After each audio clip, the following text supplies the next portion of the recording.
जो कुछ अपॉर्चुनिटीज़ हैं उनकी टीम, जो हमने सुबह से बताया कि यूआईडीआई की टीम है वो यहाँ पर हमारे साथ हैं। वो कुछ नए टॉपिक्स को लेके कुछ ट्रेनिंग सेशन आपका रहेगा। अनदर सेट ऑफ 1 से 1.5 घंटे में हम लोग और कुछ समझेंगे। जो आपके क्वेश्चंस हैं उन्हें नोट करके रखिएगा, बिकॉज टीम रहेगी तो आप पूछ पाएंगे उनसे जो भी आपके सवाल हैं। तो उन सवालों को बरकरार रखिएगा, लिखते रहिएगा, क्योंकि लास्ट में क्वेश्चन आंसर सेशन में आप पूछ पाएंगे। तो इस ऑडिटोरियम को छोड़ने से पहले कोशिश कीजिएगा कि जो भी सवाल आपके मन में है सारे सवाल के जवाब आप लेकर जाएं। तो चलिए आगे बढ़ते हैं। कीर्ति जी हैं हमारे साथ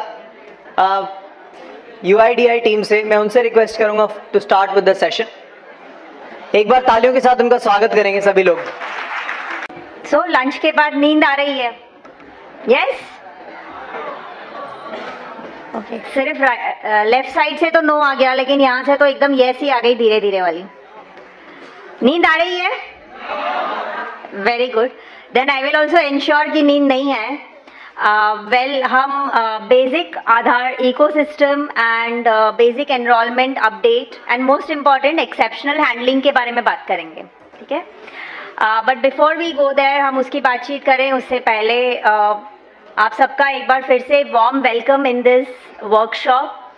एंड जैसे ऑलरेडी हम मॉर्निंग से ये सारी बातें कर ही रहे हैं कि enrolment update and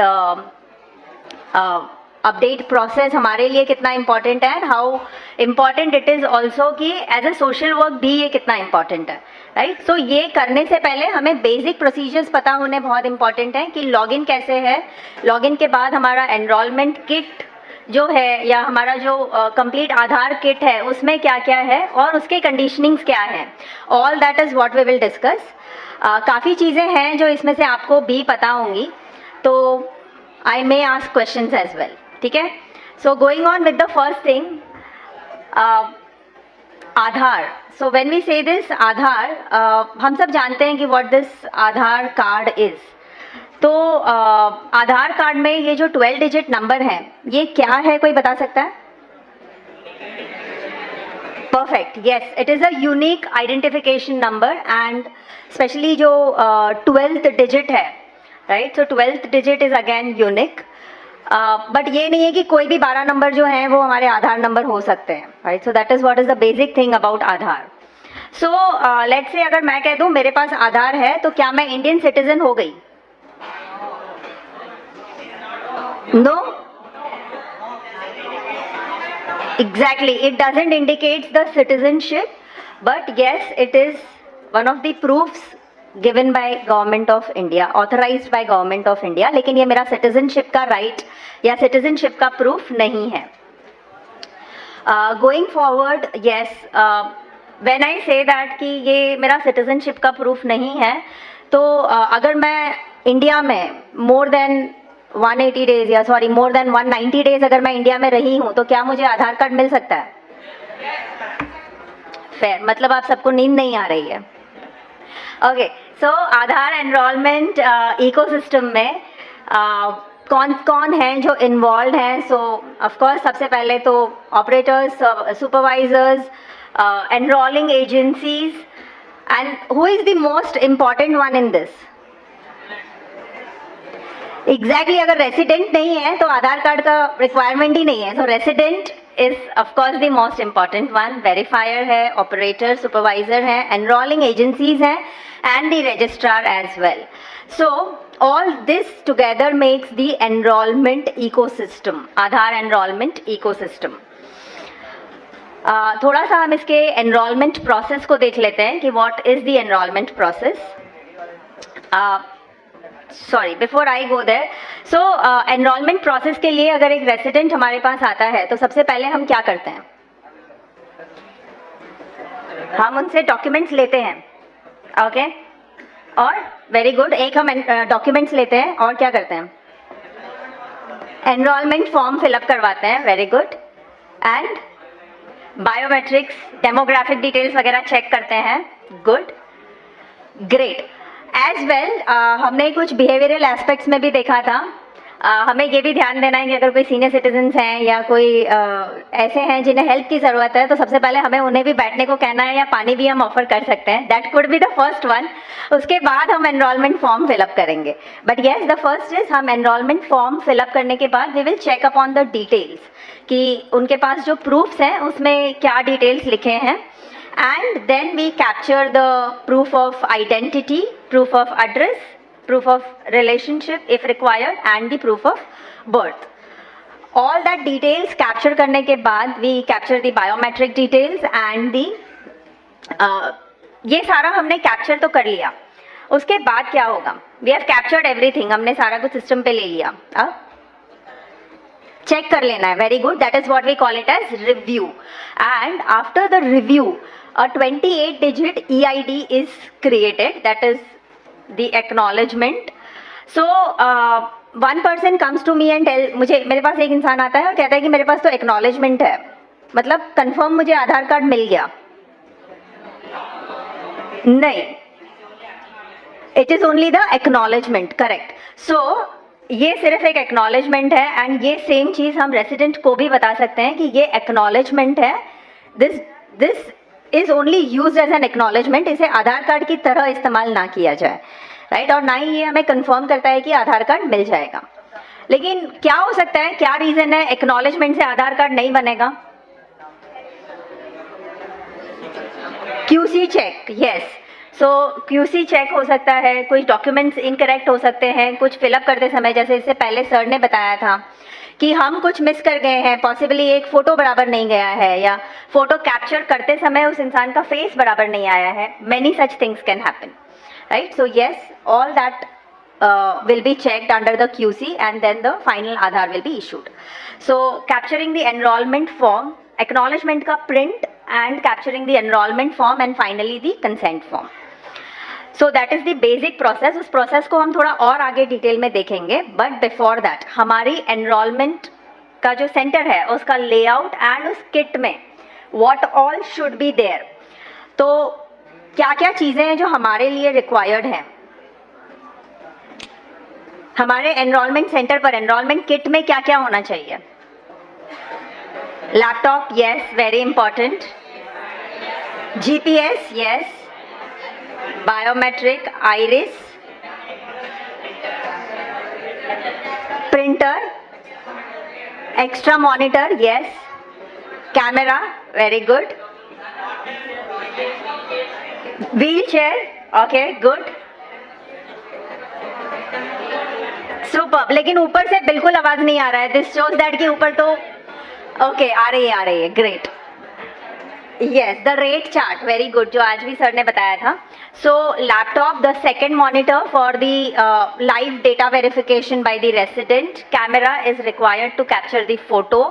the iris scanner, the fingerprint scanner, printer scanner and the GPS device. इतनी बेसिक चीजें हैं जो एनरोलमेंट किट में होनी चाहिए.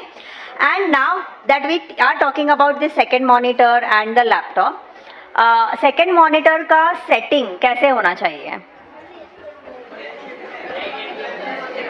सामने या ओके, ऑपोजिट डायरेक्शन, रेसिडेंट के सामने, okay.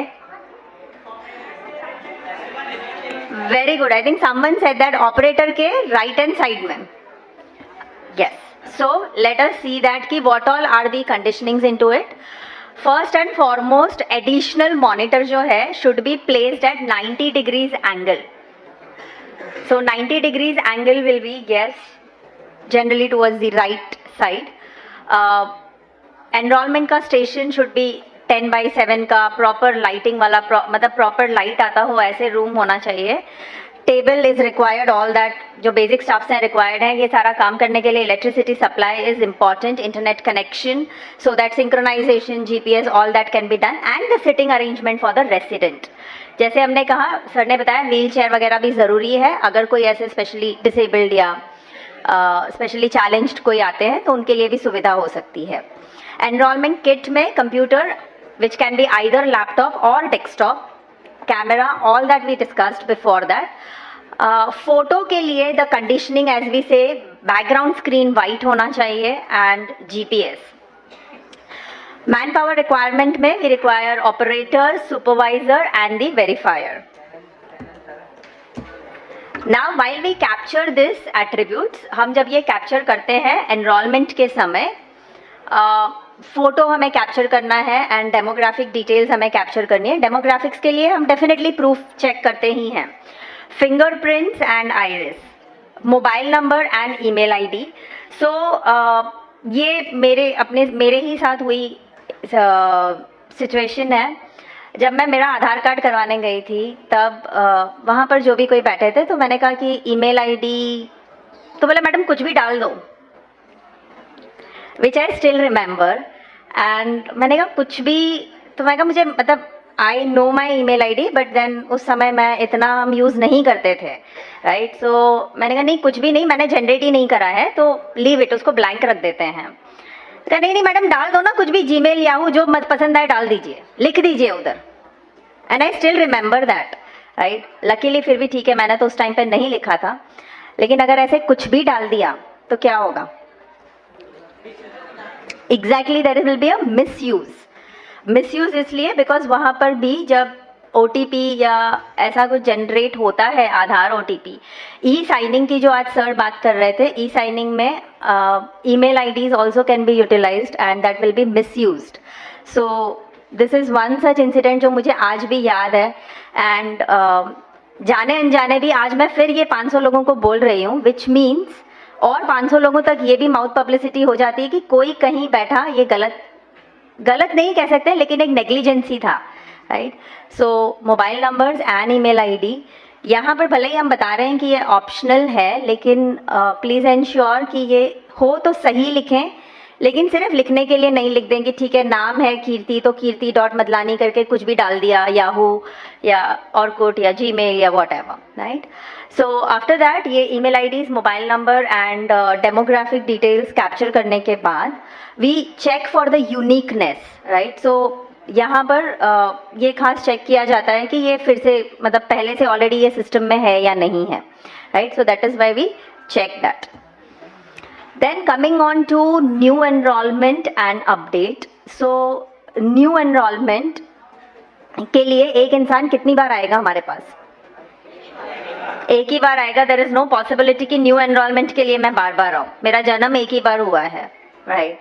So obviously it is once. But update के लिए there are things where people might, जहाँ पर लोग एक से ज़्यादा बार आएंगे. So कहाँ पर हम एनरोलमेंट कर सकते हैं? ऑफ कोर्स हमारे UIDAI के ऑथराइज्ड परमानेंट एनरोलमेंट सेंटर्स पर हो सकता है. ये ऑफलाइन एनरोलमेंट भी पॉसिबल है. आज भी काफ़ी लोगों ने कहा था कि ऑफलाइन भी कर रहे हैं. एनरोलमेंट के लिए, न्यू एनरोलमेंट के लिए हम जब भी आते हैं तो पर्सनली वहाँ पर होना is also important. And when we talk about update में लिमिट्स हैं. थोड़ा सा हम ऊपर की आवाज़ सुनना चाहेंगे कि लिमिट बेस्ड अपडेट जो है तो नाम कितनी बार चेंज हो सकता है? Very good. आप ऊपर जो बैठे थे उन्होंने सोचा कि मैडम तक आवाज़ नहीं पहुंच रही है, बेटर इशारे में ही बात कर लें. Great. Date of birth, yes I can not change, मैं बार बार चेंज नहीं कर सकती हूँ date of birth. However at the same time ये भी ध्यान रखना है कि जब हम उनका डेट ऑफ बर्थ फिलअप कर रहे हो तो करेक्ट हो, ताकि अगेन ईज ऑफ लिविंग हो सके, राइट. जेंडर एक बार, it is only once.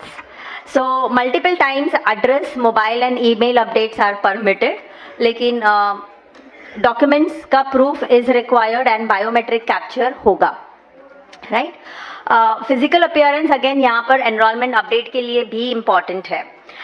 Specially अगर हम बात करते हैं for childrens 0 to 5 years enrolment के लिए, तो वहाँ पर डेट ऑफ बर्थ प्रूफ और पेरेंट्स का Aadhaar is required, at least one of the parents. Aadhaar letter is required as head of family.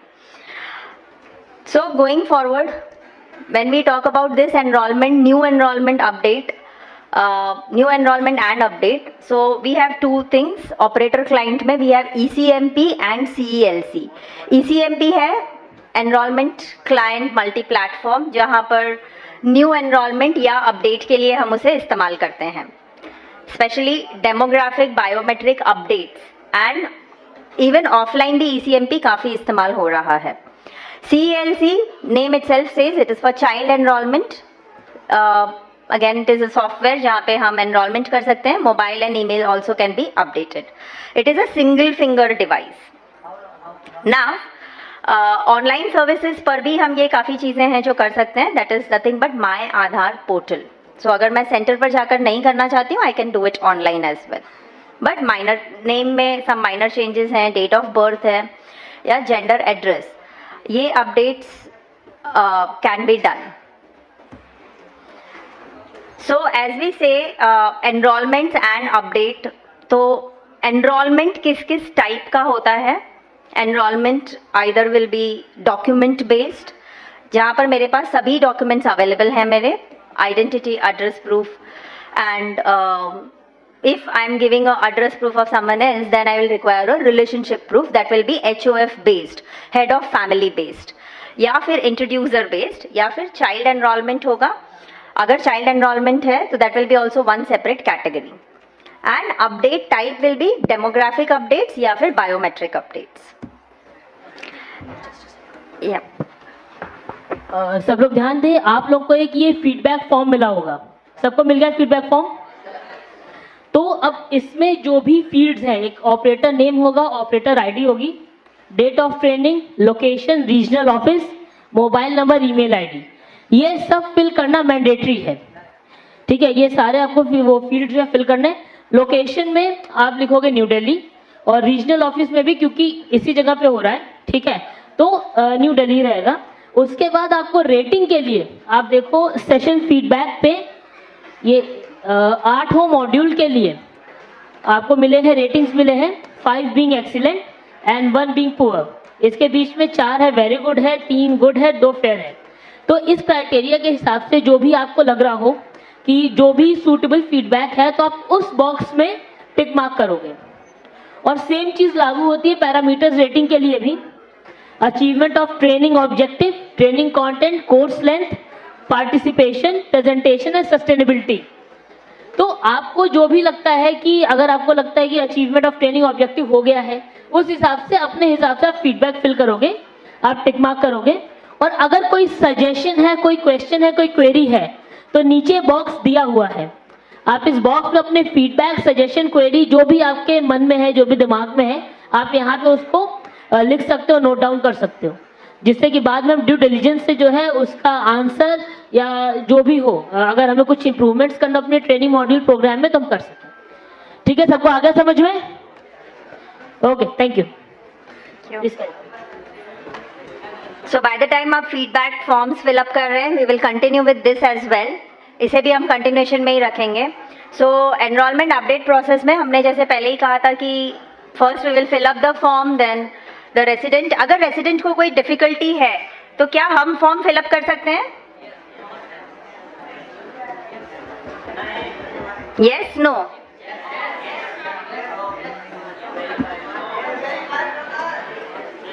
Yes. So the verifier can guide the resident. Guide कर सकते हैं, लेकिन बिल्कुल अगर लिखने में वगैरह डिफिकल्टी है, then yes we can help. Operator must enter enrolment data. एक बार वेरीफाई हो जाता है, then we can update the enrolment data, which means we can fill up the enrolment data. ना डेटा कैप्चर का एक्टिविटी किस process में होगा, this is little important. So operator अपने आईडी पासवर्ड से लॉगिन करेंगे. एवरी 12 आवर्स जीपीएस सिंक होना है. जैसे हमने सुबह या ऐसे लंच से पहले के सेशन में भी हमने डिस्कस किया था कि ये जीपीएस सिंक से बिल्कुल पता चलता है कि आप कहाँ हैं, right? So it is default every 12 hours it has to be synced. Operator sync कर रहा है once in a day, which is हर 24 घंटे में एक बार ऑपरेटर सिंक होना है. And the operator disclosure. इतना होने के बाद फिर हम रेसिडेंट का डेमोग्राफिक डिटेल्स एंटर करते हैं. फ्रॉम देयर रेसिडेंट के डॉक्यूमेंट्स सिलेक्ट करते हैं. अगर हेड ऑफ फैमिली डिटेल्स हैं तो उस हिसाब से एंट्री होती है. Then we capture the biometric capture, which is photo, fingerprints and the iris. From there जैसे आपने कहा हम फिर से एक बार चेक करते हैं, acknowledgement, then the DMS scanning and finally auto upload of EID, right. So ये प्रोसेस है जिसमें हम रोज एक बार एक्टिविटी करेंगे। The first one that is login ID, GPS sync, operator sync and operator disclosure. ये रोज एक बार करना है, डेली 1 टाइम का एक्टिविटी है। रेस्ट एक्टिविटीज हर रेसिडेंट के आने पर, हर एनरोलमेंट के आने पर या एवरी EID पर ये एक्टिविटी हमें करना है। डेमोग्राफिक डेटा सेंटर्स, इसमें कोई अगर क्वेश्चंस हैं तो आप पूछ सकते हैं। इसमें कुछ डिटेल्स लग रहा है हमें जानने जैसा? Part A talks about the basic residence details, part B talks about personal details, address details, part C है कोई क्वेश्चंस? यस, हाँ, okay, just a moment sir. हाँ,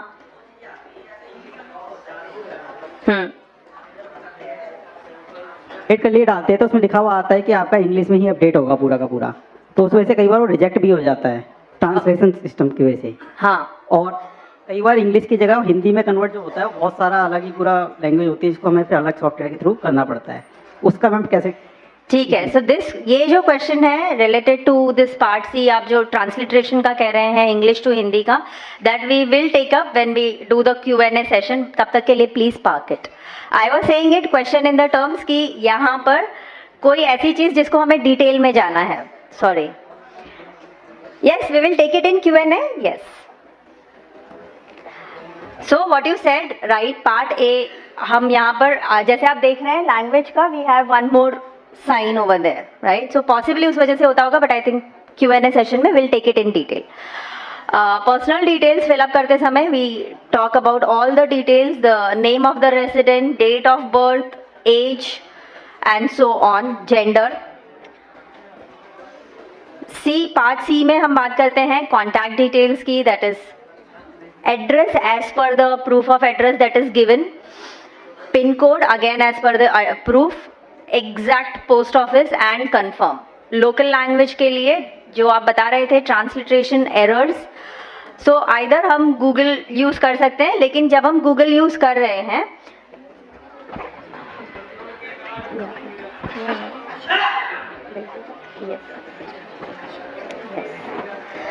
सो गूगल के केस में व्हेन वी राइट नाउ, जैसे हमने एक word डाला था तो वहाँ पर it reads it in a different way, like one of my friend, उसका नाम है शर्लिन, लेकिन वही शर्लिन जब मैं गूगल पर डालती हूँ तो वो कुछ और रीड आउट करता है, राइट। सो प्लीज आप खुद भी एक बार चेक कर सकते हैं करेक्टनेस के लिए।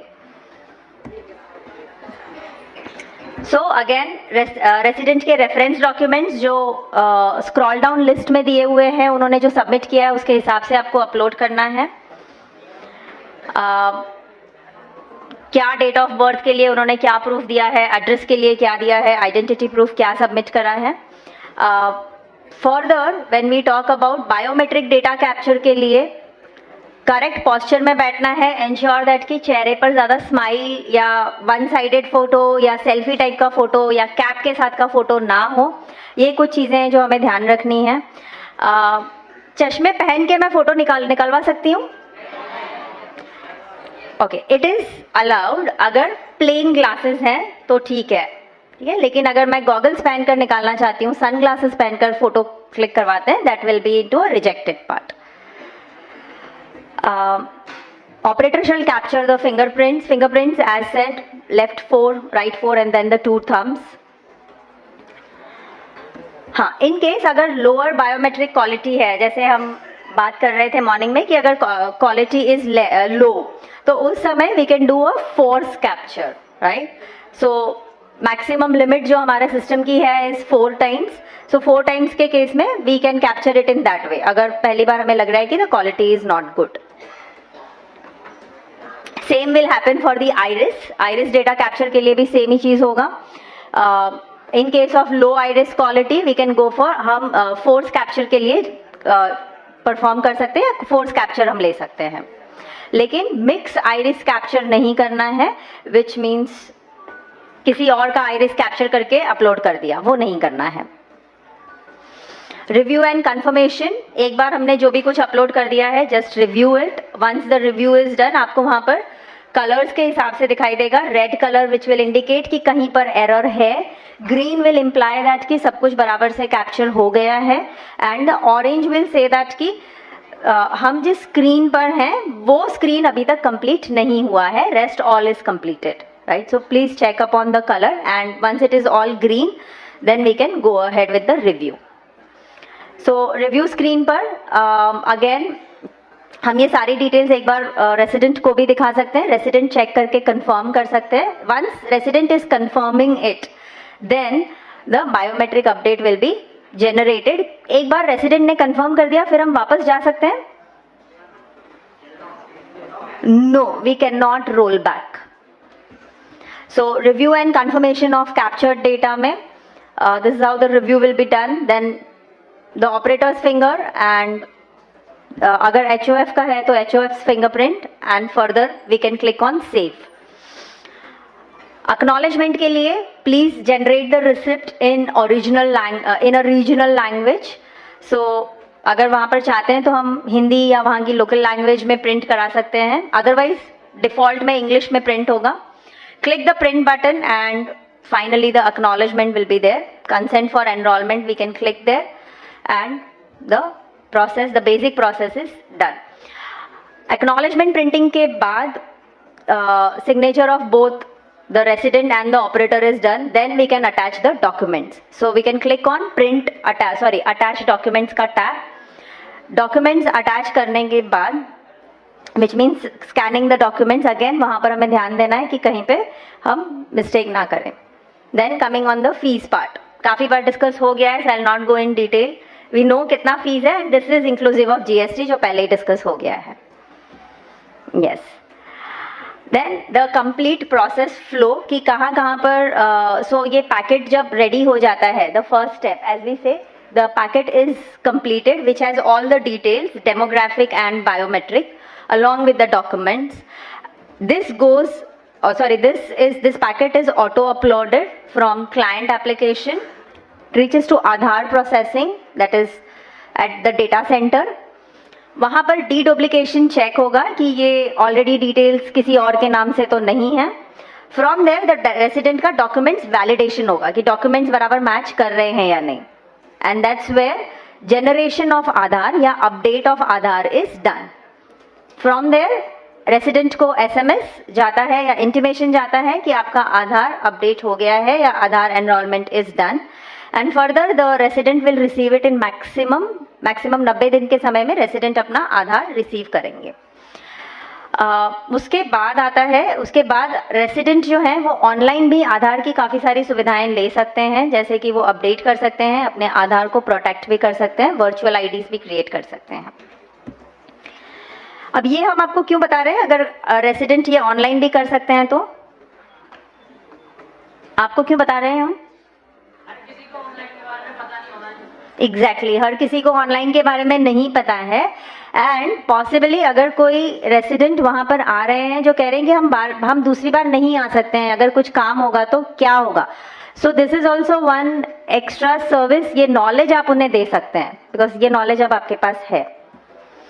सो बायोमेट्रिक अपडेट प्रोसेस की ओर देख लेते हैं एक बार. जो चाइल्ड है या बच्चे हैं जिनका लेस देन 5 years में एनरोलमेंट हुआ है, वहाँ पर हम why are we updating it. So as we can see it, Rohan जब 5 साल से छोटा था तो आधार पर know how he looks between age 5 and 15 at the time of enrolment, this is how, and Rohan above 15 years at the time of enrolment क्या changes होंगे. So that we will see. And further जो हमने कहा था exceptional cases, अगर किसी ने हाथ खो दिए हैं ड्यू टू एक्सीडेंट या आंख पर इंजरी है, then how it will work. Plastic surgeries के केस में, या फिर कभी हम कहते हैं ना कि रिजेक्ट हो गया Aadhaar, right, so why it happened. So exceptional handlings हम कैसे करेंगे. एक्सेप्शनल हैंडलिंग्स में वन इज दैट अगर 6 फिंगर्स हैं, 5 की जगह मुझे एक और फिंगर है, क्या वो एक्सेप्शनल हैंडलिंग में जाएगा? Yes, no, no. Sixth finger है इज नॉट एन एक्सेप्शन, हमें 5 फिंगर्स का आइरिस चाहिए, सॉरी 5 फिंगर्स का बायोमेट्रिक चाहिए, सो वो एक्सेप्शनल में नहीं जाएगा। लेकिन अगर मेरा एक फिंगर ही नहीं है या एक से ज़्यादा फिंगर्स नहीं है देन वो एक्सेप्शनल में जाएगा, right. So this is where we say exceptional photo is required, अगर एक्सेप्शनल है तो। बायोमेट्रिक एक्सेप्शन बटन पे हमें क्लिक करना है, as you all can see there it is down bottom. Exceptional के लिए कैप्चरिंग रेसिडेंट्स बायोमेट्रिक एक्सेप्शन, किस चीज़ का एक्सेप्शन है ये हमें स्पेसिफाई करना इम्पॉर्टेंट है। आँखों का कोई डिफॉर्मिटी है या फिर फिंगर्स में कुछ है, सो दैट स्पेसिफिक पार्ट आपको बताना है, उसका फोटो क्लिक करना है। If the resident has extra finger please ignore the extra finger, उसे इग्नोर कर देना है। हमें 5 ही फिंगर्स के बायोमेट्रिक लेने हैं। बैंडेज्ड है अगर फिंगर पर, वो भी एक्सेप्शन में जाएगा। सो इस तरह से एक्सेप्शनल में 2 फोटोज होंगे, एक द फोटोग्राफ बेसिक फोटोग्राफ और दूसरा एक्सेप्शन का। So as you all can see it on the screen, इस तरह से हमें फोटो क्लिक करवाना है। सो जैसे हम देख रहे हैं यहाँ पर मे बी कोई एक फिंगर मिसिंग है या फिर आइरिस कैप्चर पॉसिबल नहीं है क्योंकि एक आंख पर बैंडेड है या फिर एक आंख नहीं है, या फिर स्क्विंट या डिसओरिएंटेड आंखें हैं, तो ऐसी सिचुएशंस में भी एक्सेप्शन होगा। एक्सेप्शन के गाइडलाइंस हैं कुछ। सबसे पहले तो please check the fingers and the fitness, specify the detail of it, click on the specific part and click on any part of the image once, ताकि हमें पता चले कि ये डेटा अवेलेबल नहीं है, and then capture the exception photograph. Further supervisor का verification होगा फॉर बायोमेट्रिक एक्सेप्शंस। ये सब कुछ एट वन गो करना है। सो अगर रेसिडेंट का एक has an extra finger, of course that has to be ignored. In such cases the operator shall assist the resident. खासतौर पे अगर 6th फिंगर है तो जब बायोमेट्रिक हम ले रहे हैं तो हमें खास ध्यान देना है कि वो 6th फिंगर का बायोमेट्रिक पे कोई प्रिंट नहीं आए, राइट। सो वो हमें उन्हें सपोर्ट करना है। और जब एक्सेप्शन का फोटो लेते हैं तो पाम्स जो हैं वो कैमरा की तरफ फेस्ड हो, इस तरह से फोटो लेना है ताकि क्लियरली दिखाई दे। रिजेक्शंस क्यों होते हैं स्पेशली एक्सेप्शंस के केस में? या तो एक्सेप्शन फोटो गाइडलाइंस के हिसाब से नहीं है, एक्सेप्शन फोटो किसी और का ले लिया है। आधार मेरा है, आधार कीर्ति का है और एक्सेप्शन फोटो प्रीति का ले लिया है, some other person, that will not match. Exception photo इंसान का ही नहीं है, किसी ऑब्जेक्ट का ले लिया है या फोटो का क्वालिटी खराब है, या फिर एक्सेप्शन फोटो में कोई डिफॉर्मिटी दिखाई नहीं दे रहा है।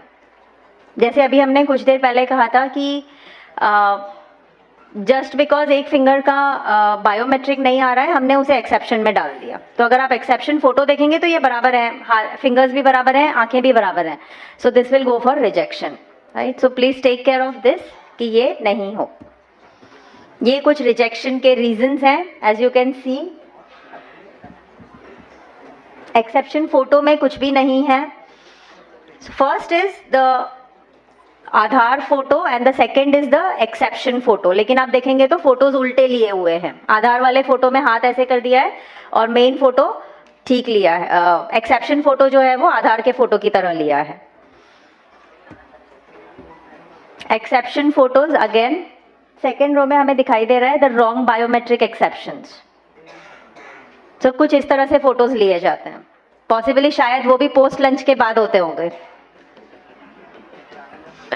Okay, so capturing residents biometric least qualities में, जहां पर क्वालिटीज कम है, सारे 4 अटेम्प्ट्स जो हैं वो हम ले सकते हैं। क्वालिटी ना भी ध्यान में रखें और हम कंटिन्यूसली 4 बार उनके बायोमेट्रिक्स या आइरिस ले लें, दैट विल वर्क। वो हमें डिलीट नहीं करना है and to ensure that all the attempts are uploaded, और सेम रेसिडेंट के सारे अपलोड्स हों। सो एग्जाम्पल, अगर मेरा आइरिस पहली बार में बराबर नहीं आया, पुअर क्वालिटी का आया, तो हम फोर्स कैप्चर कर सकते हैं और वो फोर्स कैप्चर जो 4 बार होगा वो हम चारों अपलोड करें या एटलीस्ट एक आधा बराबर होगा उसमें, so irrespective of quality. So this is how the force capture will happen.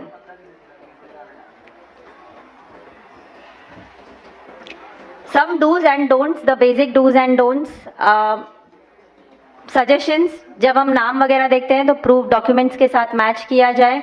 नाम लिखते समय बीच में जनरली हम लिखते हैं MN शाह, सो M के बाद डॉट डाल दिया, ऐसे नहीं, पूरा नाम हो, डॉट्स वगैरह का इस्तेमाल ना हो, NA नॉट एप्लीकेबल नहीं लिखा हो, and the correct gender to be captured. Age, address should match with the proofs, and fake documents वगैरह हम एक्सेप्ट नहीं करें. स्पेशल कैरेक्टर्स या अनपार्लियामेंट्री लैंग्वेज का इस्तेमाल ना हो.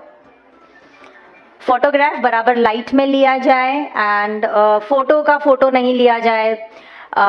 किसी और इंसान के फोटो की जगह किसी और चीज़ का ही फोटो अपलोड हो गया है, जैसे हम सुबह कह रहे थे कि बस मोबाइल में हम कुछ और कर रहे थे, उसने अपना फोटो क्लिक करा एंड हो गया. सो वो सब नहीं हो, उसका ध्यान रखा जाए. हेड वगैरह ऐसे टिल्ट नहीं हो जब वो फोटो कैप्चर हो रहा हो, it has to be straight हो. And the documents the operator should verify. एक बार अपलोड करने से पहले हमें वेरीफाई कर लेना है. क्या हम फोटोकॉपीज ले सकते हैं डॉक्यूमेंट्स के? नहीं, बट मैं तो आपके पड़ोस में ही रहती हूँ. यस, हमें उनके ओरिजिनल कॉपीज चेक करने हैं, और वो ओरिजिनल कॉपी का हम डुप्लीकेट या जेरोक्स अपने पास रख सकते हैं? नहीं. So once it is done, वो हमें उन्हें रिटर्न कर देना है. Right, done. So going ahead, next I would like to ask, okay, so ये हमने देख लिया है. now just एक quickly हम नज़र डाल लेते हैं on the documents, क्या क्या required है. as we said कि documents time and again update होते रहते हैं, so a quick look at it. proof of identity में क्या क्या होना चाहिए? it's a identity proof. नहीं, proof of identity में क्या दिखना चाहिए? नाम एंड फोटो, करेक्ट. एड्रेस में सिर्फ एड्रेस दिखाई दिया, मेरा नाम नहीं दिखाई दिया, चलेगा? हाँ, मेरा ही एड्रेस है वो पता चलना चाहिए. So name and address. Relationship proof में नाम, मेरा अपना नाम तो होना चाहिए. यस. एड्रेस होना चाहिए. रिलेशनशिप प्रूफ, रिलेशनशिप प्रूफ में नाम दिखना चाहिए और एग्जैक्टली रिलेशनशिप क्या है वो देखना चाहिए. सो HOF बेस्ड अगर है तो HOF कौन है, who is the head of family, उसका नाम, उसके साथ का relationship should be there. And date of birth में क्या होना चाहिए? नाम, रिलेशनशिप. अगर मेरा अपना ही डेट ऑफ बर्थ का प्रूफ है तो मेरा नाम एंड डेट ऑफ बर्थ. अगर HOF है तो yes, name, relationship and the date of birth. फिर so there are some list, कुछ लिस्ट ऑफ डॉक्यूमेंट्स हैं जो अप्रूव्ड लिस्ट ऑफ डॉक्यूमेंट्स हैं. ये एक बार ही आपको रीड करना है. कई बार हमें लगता है कि कुछ डॉक्यूमेंट्स हैं जो एक्सेप्टेबल होंगे, हमने बस मान लिया है, लेकिन ऐसा नहीं है. सो प्लीज़ एक बार ही लिस्ट देखकर ही आगे उसे प्रोसेस करना. Original documents must be scanned. जब हम स्कैन कर रहे हैं, as we already discussed, photocopies नहीं. एंड डॉक्यूमेंट्स जो हैं रेसिडेंट के नाम पर होने चाहिए या फिर HOF, head of family. Other than that it will go for rejection. Some validity of supporting documents, passport का वैलिडिटी, ड्राइविंग लाइसेंस का वैलिडिटी, स्टैंडर्ड सर्टिफिकेट्स काफ़ी जगह पर नहीं एक्सेप्टेबल है, लेकिन जहाँ पर एक्सेप्टेबल है it is only valid for a period of 3 months. Water bill, जैसे आधार में लिखा है विनय कुमार, एंड सो आधार में विनय कुमार लिखते समय विनय में V और K में, कुमार में K, दोनों कैपिटल्स में है. प्रूफ ऑफ आइडेंटिटी में Vinay and Kumar is written in a small letters, तो ये चलेगा. This is a minor error, लेकिन अगर बड़े एरर्स हैं तो नहीं चलेगा. सो ये एक सिंपल एक्सेप्टेबल है. अगर आप यहाँ पे देख सकते हैं तो भगवान दास ईश्वर दास ईरानी, आधार में किस तरह से नाम दिया है और प्रूफ ऑफ आइडेंटिटी या प्रूफ ऑफ रिलेशनशिप में किस तरह से नाम दिया है, name and the father's name. So middle name कहीं पर ऐड किया है या कहीं पर मिडिल नेम को एक्सपैंड किया है, कहीं middle name and surname add किया गया है क्योंकि वो आगे पीछे लिखा गया था, which is acceptable. So that's it. Again, gazette notifications for new name is important. That's it. So now we are open for Q&A session. For Q&A session, I will like to invite Ashish. Can we have Ashish here? Yes. Can I have a round of applause for Ashish? ये हमें help करेंगे for Q&A session. Good afternoon everyone. Very good. First thing, हमने बहुत सारे information जो हमारे DD जी थे, CEO sir थे, सबने बहुत अच्छी इन्फॉर्मेशन दी. बहुत अच्छा हमने डेटा का एनालिसिस देखा, कितने रिजेक्शंस होती है, इंडिविजुअल कितना है, इनरोलमेंट कितनी रिजेक्शन होती है, अपडेट कितना होता है. सो ओवरऑल एक आधार का हमारे पास एक बहुत अच्छा पिक्चर हमारे सामने रेडी हो चुका है कि जिससे कि हमें जो बेसिक डिटेल्स है और इनरोलमेंट एंड अपडेट से रिलेटेड, डॉक्यूमेंट अपलोड से रिलेटेड जितनी चीज़ें हैं वो सब कुछ हमें समझ में आ चुकी है. इस सेशन के बाद हम 10 से 15 मिनट का क्वेश्चन आंसर सेशन रखेंगे और इस सेशन में हम मेनली डिस्कस करेंगे कि रिजेक्शन कहाँ होती है, प्रोसेस क्या है, टेक्निकल एस्पेक्ट्स क्या है और आपको किन किन चीज़ों पे ध्यान देना है जिससे कि रिजेक्शन ना हो. तो आपकी स्क्रीन पर जो भी एक QC पोर्टल दिख रहा है, ये एक ऐसा हमारे पास पोर्टल होता है जब आप डॉक्यूमेंट अपलोड करते हैं तो ऐसा हमारे पास डॉक्यूमेंट आता है. लेफ्ट साइड में रेसिडेंट का फोटो है, उसके नीचे उसका डेमोग्राफिक डिटेल्स है, सेंटर में आप जो टैब्स में जो आप रेस्पेक्टिव डॉक्यूमेंट्स अपलोड करते हैं वो आता है, राइट साइड में हम उसको एरर कैटेगरी में मार्क करते हैं.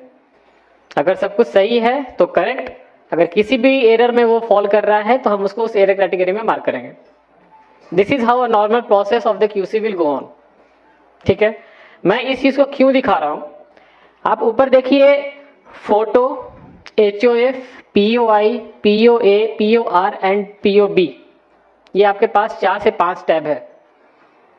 आप लोग क्या करते हैं कि जब कोई न्यू इनरोलमेंट होता है, मान लीजिए किसी ने स्टैंडर्ड सर्टिफिकेट दिया, standard certificate is valid for POI, POA and POB, right? Valid है? यस और नो? अब आप क्या करते हो कि किसी एक टैब में उस डॉक्यूमेंट को आप अपलोड कर देते हैं, रिमेनिंग टैब को आप छोड़ देते हैं फॉर द न्यू इनरोलमेंट.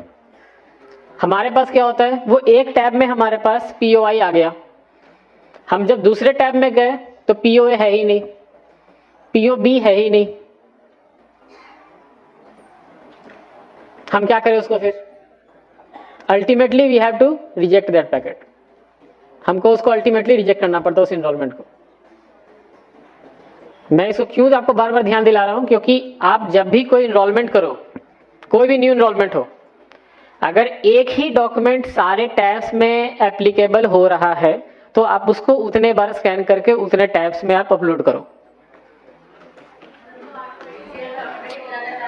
एक मिनट, क्वेश्चन से बाद में लगे. इसमें आपका जब आप सारे टैब्स में जब तक आप नहीं दोगे तो हमें ना टैब वाइज डिसीजन लेना होता है. किसी भी एक टैब में अगर कोई भी एक डॉक्यूमेंट गलत होगा और उसमें जैसे ही हमने कोई एरर मार्क किया, आपका ओवरऑल जो पैकेट है वो रिजेक्ट हो जाता है. This is the major problem. आपको ये शायद फील्ड में नहीं समझ में आती होगी, but this is the reality. हमें क्या होता है कि हमारे डेटाबेस में हमारे ईच POI, POA, POR के अगेंस्ट में हमारा एक रिपोजिटरी स्टोर होता है जिसको आप CIDR बोलते हैं, सेंट्रल आइडेंटिटी डेटा रिपोजिटरी. अगर हमने किसी एक POI डॉक्यूमेंट में आपने सारा डॉक्यूमेंट स्कैन कर दिया जो कि POA के लिए भी एप्लीकेबल है, POB के लिए भी एप्लीकेबल है, तो कल को अगर मैंने न्यू इनरोलमेंट सेग्रीगेट करके मैंने डेटा निकाला डेटाबेस से, तो हमारे पास सिर्फ उस इनरोलमेंट आईडी का POI आएगा. उसके साथ क्या POB लगा हुआ है, क्या POA लगा हुआ है, हमें नहीं पता चलता. एंड एट द एंड जब आप बोलते हो कि ये रिजेक्शन हो गया या RO हमें रिक्वेस्ट भेजते, रिजेक्शन एनालिसिस कीजिए, इसका क्यों रिजेक्ट हुआ, हमारे पास वो डेटा नहीं होता क्योंकि आपने एक ही टाइम में सारे डॉक्यूमेंट लगा दिए. This is a common problem. New enrolment में आप लोग अच्छे से ध्यान देंगे क्योंकि ऑलमोस्ट 99.6% पॉपुलेशन इंडिया में सबके पास आधार है और जो न्यू इनरोलमेंट है वो मेजरली 0 to 5 ईयर्स के लिए ही है. अगर अभी भी कोई ग्रेटर देन 18 ईयर्स के पास आधार नहीं है और वो इनरोलमेंट के लिए आ रहे हैं तो आप उस चीज का ध्यान रखेंगे कि उनका एक एक document POI, POA and POB सब कुछ वेरीफाइड होना चाहिए. एक जगह भी अगर आपको सस्पिशियस अगर लग रहा है तो आप उसका एनरोलमेंट नहीं करेंगे, specifically for the new enrolment. कोई लीनियंसी नहीं, कोई लीवरेज नहीं, आप डॉक्यूमेंट लेके आइए तभी हम उसको इनरोल करेंगे, for specifically for the new enrolment. ठीक है, नेक्स्ट, ये कुछ ग्रेव एरर्स है जो स्टार्टिंग से कुछ हम लोग डिस्कस कर रहे हैं। DOE 1 क्या होता है, DOE 2 क्या होता है, बायोमेट्रिक एरर्स क्या होते हैं। तो ये कुछ आपके ग्रेव एरर्स हैं जिसके बेसिस पे आपको पेनलाइज किया जाता है और उसके अकॉर्डिंग आपका सस्पेंशन जो भी 10,000 15,000 की पेनल्टी लगती है। ये जो आपके एरर कैटेगरीज हैं, इस एरर कैटेगरी में जब भी आपके कोई पैकेट रिजेक्ट होती है वो उसको ग्रेव एरर माना जाता है। Missing document, photo of photo, age mismatch, फिर आपका चाइल्ड फोटो मिसमैच, ये जितने अनपार्लियामेंट्री लैंग्वेज जो जितने आपको एरर्स दिख रहे हैं ये सारे ग्रेव एरर्स होते हैं। आप चीज को पहले समझिए। आपको जब आप फील्ड में इनरोल करते हैं तो आपको लगता है कि नहीं ये चल जाएगा, चल जाएगा, और कल को अगर उसका डेटाबेस मैंने निकाला तो मेरे पास रिकॉर्ड नहीं है। आप इस सीरियसनेस को समझो। आप 136 करोड़ पॉपुलेशन का अगर आप बोलोगे कि इसका ये डॉक्यूमेंट लगाते हैं चल जाएगा, कभी कभी चल भी जाता है, शायद हमसे मिस्टेक हो जाती है या जो आपका सिस्टम है वो रिस्पॉन्ड नहीं कर पाता, उससे मिस हो जाती है, शायद कभी कभी निकल जाता है। लेकिन मैक्सिमम टाइम हम कोशिश करते हैं कि इस तरह के आधार ना बने जिसमें कि या तो डॉक्यूमेंट अटैच नहीं है, गलत डॉक्यूमेंट अटैच है, या फिर कोई एरर किया हुआ है। इंटेंशनल हो नॉन इंटेंशनल हो डजंट मैटर, बट गलत आधार अपडेट या इनरोल नहीं होना चाहिए। पता है ना आपको कि आधार को हम क्या बोलते हैं? सिटीजनशिप प्रूफ नहीं है, पता सबको? आइडेंटिटी प्रूफ तो है। जहां भी आप जाते हो सब जगह आधार मांगते हैं। हम नहीं बोलते कि आप आधार को सब जगह वैलिड मानो, बट वो आधार लेते हैं। क्यों लेते हैं? कोई आंसर बता सकता है? नहीं, बायोमेट्रिक तो है। बायोमेट्रिक तो ऐसे भी आप कहीं जाओगे तो वो बायोमेट्रिक ऑथेंटिकेट नहीं कर सकते।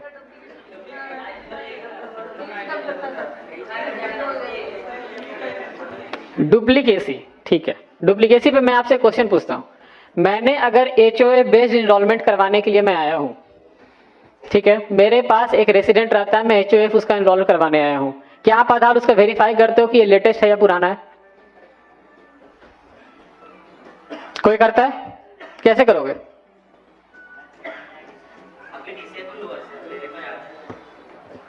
वेरीफाई आधार डिसेबल हुआ, बट आप नहीं कर पाते हो ना अभी। अगर वो हो सकता है कि किसी पुराने एड्रेस पे वो अपना आधार लेके आ रहा है, आप उसी आधार पे HOA बेस्ड इनरोलमेंट कर दोगे। शायद हो सकता है उस एड्रेस पे वो रेसिडेंट रहता भी ना हो, लेकिन किसी और का आधार उस एड्रेस पे बन गया। और HOF तो हमने कभी एज लिमिटेशन पे नहीं लगाया, HOF तो कोई भी कर सकता है। आप चीजों को सीरियसनेस को समझो। जो एक छोटा सा गैप है जिसके लिए हमने रेसिडेंट को बोला है कि नहीं ये एक फैसिलिटी हमें रेसिडेंट को देनी है, उस फैसिलिटी का कहीं गलत इस्तेमाल भी हो सकता है। और इसी तरीके से होता है। आपके पास कोई आधार लेके आता है, आपको पता ही नहीं होता वो अपडेटेड है, पुराना है, कितने साल पुराना है, फर्स्ट आधार है, और आप उसमें देखकर मैन्युअली उसका एड्रेस इनपुट कर देते हो। Head of the family based पे इनरोलमेंट हो गई, वो हेड ऑफ द फैमिली उस एड्रेस पे रहता है नहीं रहता है मुझे नहीं पता, बट किसी और का आधार उस पे बन गया, बन जाता है ना, ऐसी ही प्रोसेस है ना। तो ये जो छोटे छोटे प्रॉब्लम्स हैं इसको हमें ध्यान में रखते हुए जो न्यू इनरोलमेंट्स है उस पे स्पेसिफिकली स्ट्रिक्ट रखना है। एक भी डॉक्यूमेंट जहां पे आपको लगे कि ये प्रॉब्लम है या कुछ मिस्टेक्स है या ओवरराइटिंग किया हुआ है, आप उसको एक्सेप्ट नहीं करेंगे। ये नहीं कि हाँ बहुत दूर से आए हैं तो उनका कर देते हैं, वो दोबारा आ सकते हैं, लेकिन कल को अगर कुछ गड़बड़ हो गया ना तो उनके साथ साथ आप भी जाओगे, फंसोगे साथ में। इसलिए ऐसा काम ही नहीं करना है न्यू एनरोलमेंट में कि किसी को भी ऐसा फील हो कि नहीं आधार ये गलत बन गया है, हमने कुछ डेट ऑफ बर्थ गलत डाल दिया, उसका तो लिमिट ऑलरेडी एक्सीड कर गया, वो हम हर एक रीजनल ऑफिस घूम रहा है कि मेरा डेट ऑफ बर्थ का एक ही लिमिट था, वो भी मैंने अपडेट करवा लिया है क्योंकि एनरोलमेंट ऑपरेटर की गलती थी, अब हम क्या करें। और exception handling is literally an exception process. बहुत हेडेक है और इतने आसानी से आधार नहीं बनता। शायद कुछ लोगों को पता होगा कि एक्सेप्शन प्रोसेस बहुत क्रिटिकल है और इतने आसानी से कोई भी रीजनल ऑफिस उसको अप्रूव नहीं करते। जो आप नेम चेंज या किसी के फादर्स का नेम को पिक कर लेते हो, किसी के मिडिल नेम पिक कर लेते हो, और कोई भी एक पीओआई डॉक्यूमेंट लगाता है जिसमें रिलेशनशिप स्टैब्लिश हो जाता है, और उस रिलेशनशिप स्टैब्लिश की वजह से आप उसका पीओआई मान के उसका नेम अपडेट कर देते हो। This is a very critical scenario. ये सारी चीजों को आप ध्यान में रखिए। आप ये मत समझिए कि मुझे एक सर्विस है, मैं एक सर्विस दे रहा हूं और उस सर्विस देने के बाद माई रिस्पॉन्सिबिलिटी इज ओवर। नहीं, रिस्पॉन्सिबिलिटी आपकी तब तक खत्म नहीं होती है जब तक उसका सही आधार नहीं बनता।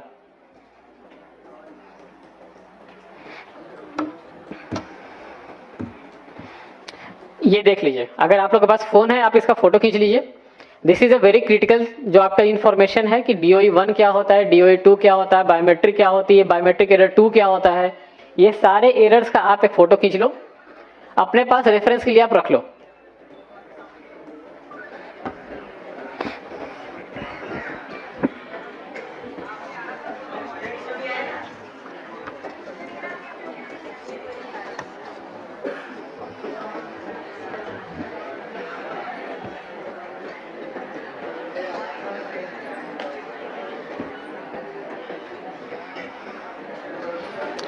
ये एरर कैटेगराइजेशन है जिसमें आप जिस भी एरर में आप जैसे मार्क होगे उसके अकॉर्डिंग ये आपकी पेनल्टी लगेगी। अब ये कुछ कॉमन सिनेरियोज है, शायद आपको ऊपर से या पीछे वालों को नहीं दिख रहा होगा। ये DOE 1 के कुछ सिनेरियोज हैं, DOE 2 के कुछ सिनेरियोज हैं। DOE 1 में आपका फ्रॉडलेंट आता है, मिसिंग आता है, जो डॉक्यूमेंट बेस्ड एरर होते हैं। DOE 2 में आपका इनवैलिड डॉक्यूमेंट आता है, डेमोग्राफिक एरर आता है एंड पुअर क्वालिटी डॉक्यूमेंट आता है। DOE 1 मार्क होते ही आपको पता है किस तरह की पेनल्टी होती है। DOE 2 में थोड़ा सा कम पेनल्टी है, बट उसमें पेनल्टी है। तो ये जो सिनेरियोज है, इस सिनेरियोज में हम आपका डेटा क्वालिटी चेक करते हैं। रिसेंटली एनरोलमेंट ऑपरेटर गाइडलाइंस, उसके साथ साथ QC मैनुअल गाइडलाइंस डॉक्यूमेंट दोनों ही अपडेट हो रहा है, क्योंकि अभी जितने सिनेरियोज आ रहे हैं, हमें जो फील्ड से जो इनपुट मिल रहा है उसमें ऐसे ऐसे सिनेरियोज आ रहे हैं कि जिसमें लोग इजीली बहुत कुछ कर लेते हैं, और कल को हमें पता चलता है तब जब कोई ग्रीवेंस आता है, कोई इशू रेज करता है, कोई मिनिस्ट्री से कोई कॉल करता है कि नहीं भाई आपने तो ऐसा रूल बनाया, इसकी वजह से ऐसा आधार अपडेट हो गया। एक का क्वेश्चन था शायद फुल नेम चेंज का। फुल नेम चेंज पे मैं आपको क्लैरिफाई करता हूं। हमने बोला फुल नेम चेंज हम गैजेट नोटिफिकेशन के साथ एक्सेप्ट करेंगे along with old name POI document with photographs. यही है, यस और नो? अब पुराने नेम के POI डॉक्यूमेंट में गैजेट आपका ये स्टैंडर्ड सर्टिफिकेट भी हो सकता है ना? क्यों? हमने तो कहीं स्पेसिफिक नहीं लिखा। स्टैंडर्ड सर्टिफिकेट हमने क्या लिखा है? फुल नेम चेंज के लिए हमें एक गैजेट नोटिफिकेशन चाहिए जो कि नए नाम का होगा। पुराने नेम का हमें कोई एक POI डॉक्यूमेंट चाहिए जिसमें उसका फोटोग्राफ होगा। यही मांगा ना हमने। पुराने नेम का तो आपका स्टैंडर्ड सर्टिफिकेट भी कोई लेके आ सकता है, तो फिर तो वही प्रॉब्लम हो गई। हमने चीजों को ठीक करने की कोशिश की, फिर किसी ने एक लूप होल निकाला और फिर वो ऐसे इस तरह के काम करने स्टार्ट कर दिए उसने। आप स्टैंडर्ड सर्टिफिकेट पुराने नेम का POI डॉक्यूमेंट आप नहीं लेंगे। उसको छोड़ के लिस्ट में जितना भी लिस्ट ऑफ डॉक्यूमेंट है वो आप एक्सेप्ट करेंगे, लेकिन ओल्ड नेम का POI डॉक्यूमेंट में स्टैंडर्ड सर्टिफिकेट कंसीडर नहीं होगा।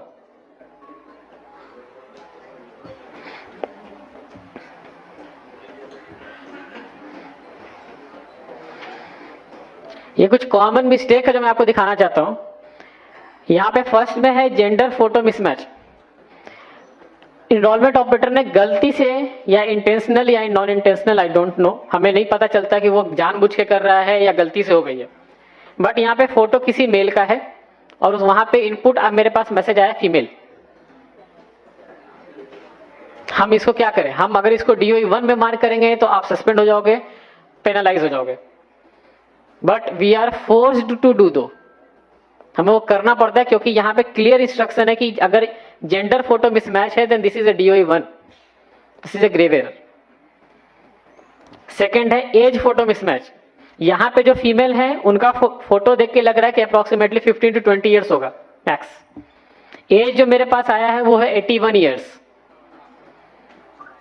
तो आपको लगता है कि आप गलतियां नहीं करते हो, अब मैं बस आपको सिनेरियोज दिखा रहा हूं कि मेरे पास ऐसे डॉक्यूमेंट्स आते हैं और मुझे कोई बोलता नहीं कि आप इतने रिजेक्शन क्यों करते हो, I am forced to do so. मैं क्या करूं ये सब सिनेरियोज का, कैसे पास करूं मैं इसको? आई नो कि आप भी एक इकोसिस्टम पार्टनर का हिस्सा हो, आपके बिना आधार नहीं चलेगा, आई नो, बट अगर ऐसे सिनेरियोज मेरे पास आता है तो मुझे वो रिजेक्ट ही करेंगे, वो भी DOE 1 में। थर्ड है आपका फोटो ऑफ फोटो, सी अब क्लियर देखो, फोटो ऑफ फोटो खींचा हुआ, रिफ्लेक्शन आ रही है फोटो की।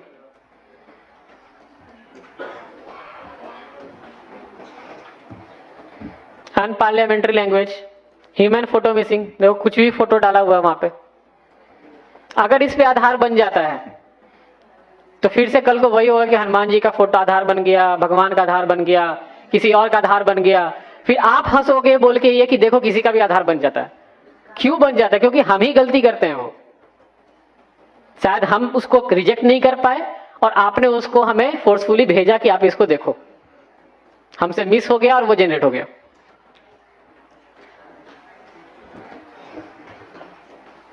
अब ये देखो बर्थ सर्टिफिकेट है, ये किसी ने फोटो और POV टैब में बर्थ सर्टिफिकेट दिया है।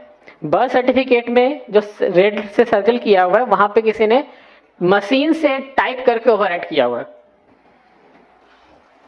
शायद आप उस रेसिडेंट को जानते होंगे, आप उसको जानते हो कि इसका डेट ऑफ बर्थ यही है, हमें क्या पता कि वो रेसिडेंट कौन है और वो फ्रॉड करना चाह रहा है कि वो सही करना चाह रहा है। अगर हमने इसको पास किया तो हमारे रेपोजिटरी में यही डॉक्यूमेंट स्टोर होगा। कल को अगर कोई क्वेश्चन किया तो बोला कैसे एनरोलमेंट ऑपरेटर्स हैं आपके, कैसे QC की टीम है आपकी जो ऐसे पास कर देते हैं। अगर कहीं ओवरराइटिंग है तो आप रेसिडेंट को बोलिए कि जिस डॉक्यूमेंट को आप लेकर आए हैं उसके जो ऑथराइज्ड जो आपके एडवाइजरी हैं वो वहां पे साइन कर दें, हम उसको एक्सेप्ट कर लेंगे। कोई भी लिख देगा कहीं पे तो हम उसको क्या पता चलेगा वो वेरीफाइड है या नहीं है। वाइडनर यूज्ड इन स्टैंडर्ड सर्टिफिकेट, क्या जरूरत है, कितना महंगा स्टैंडर्ड सर्टिफिकेट डाउनलोड करना, फ्री है ना वेबसाइट से डाउनलोड करना, तो डाउनलोड करके दोबारा भर लीजिए। वाइडनर क्यों लगाना, और उसको आप एक्सेप्ट भी क्यों करते, क्यों भेजते हैं हमारे पास?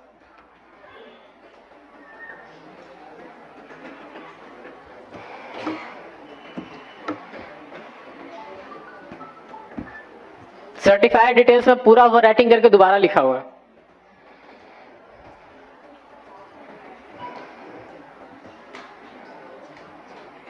सेम एरर्स, वाइटनर, ये POR document, I don't no कौन सा डॉक्यूमेंट है।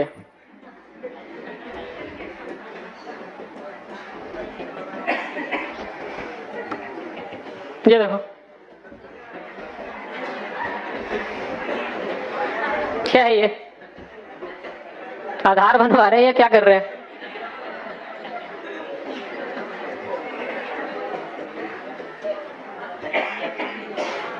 अब ये देखो आपने सिलेक्ट किया school leaving certificate, school transfer certificate, extract of school record, ठीक।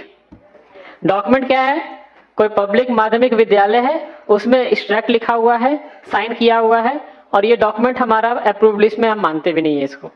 आप उसको भेज देते हो कि शायद कोई पास कर दे या चला देगा इसको।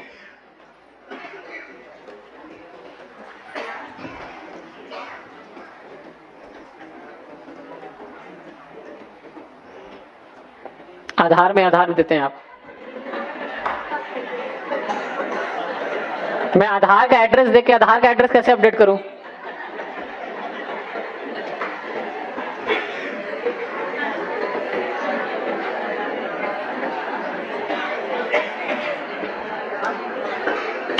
अब देखिए ये एक वैलिड केस है, मैंने इसे क्यों रखा है यहां पे। कभी कभी क्या होता है कि बर्थ सर्टिफिकेट जब बनता है बच्चे का, उसमें उसका नामकरण नहीं होता। अब बर्थ सर्टिफिकेट जो है वो आरजीआई इशू करता है, रजिस्ट्रार जनरल ऑफ इंडिया। उस समय नाम नहीं होता है तो वो क्या करते हैं कि उस जगह को ब्लैंक छोड़ देते हैं और बाकी रिमेनिंग इंफॉर्मेशन भर देते हैं, इसलिए कि कल को अगर आपका नाम हो जाता है, नामकरण कर दिया जाता है, तो आप आके अपडेट करवा लीजिए। इन्होंने क्या किया, खुद से ही नामकरण करके लिख दिया और वो आपने स्कैन करके भेज दिया। आपको भी लगा कि हाँ सही है, यही तो नाम है, भेज दो।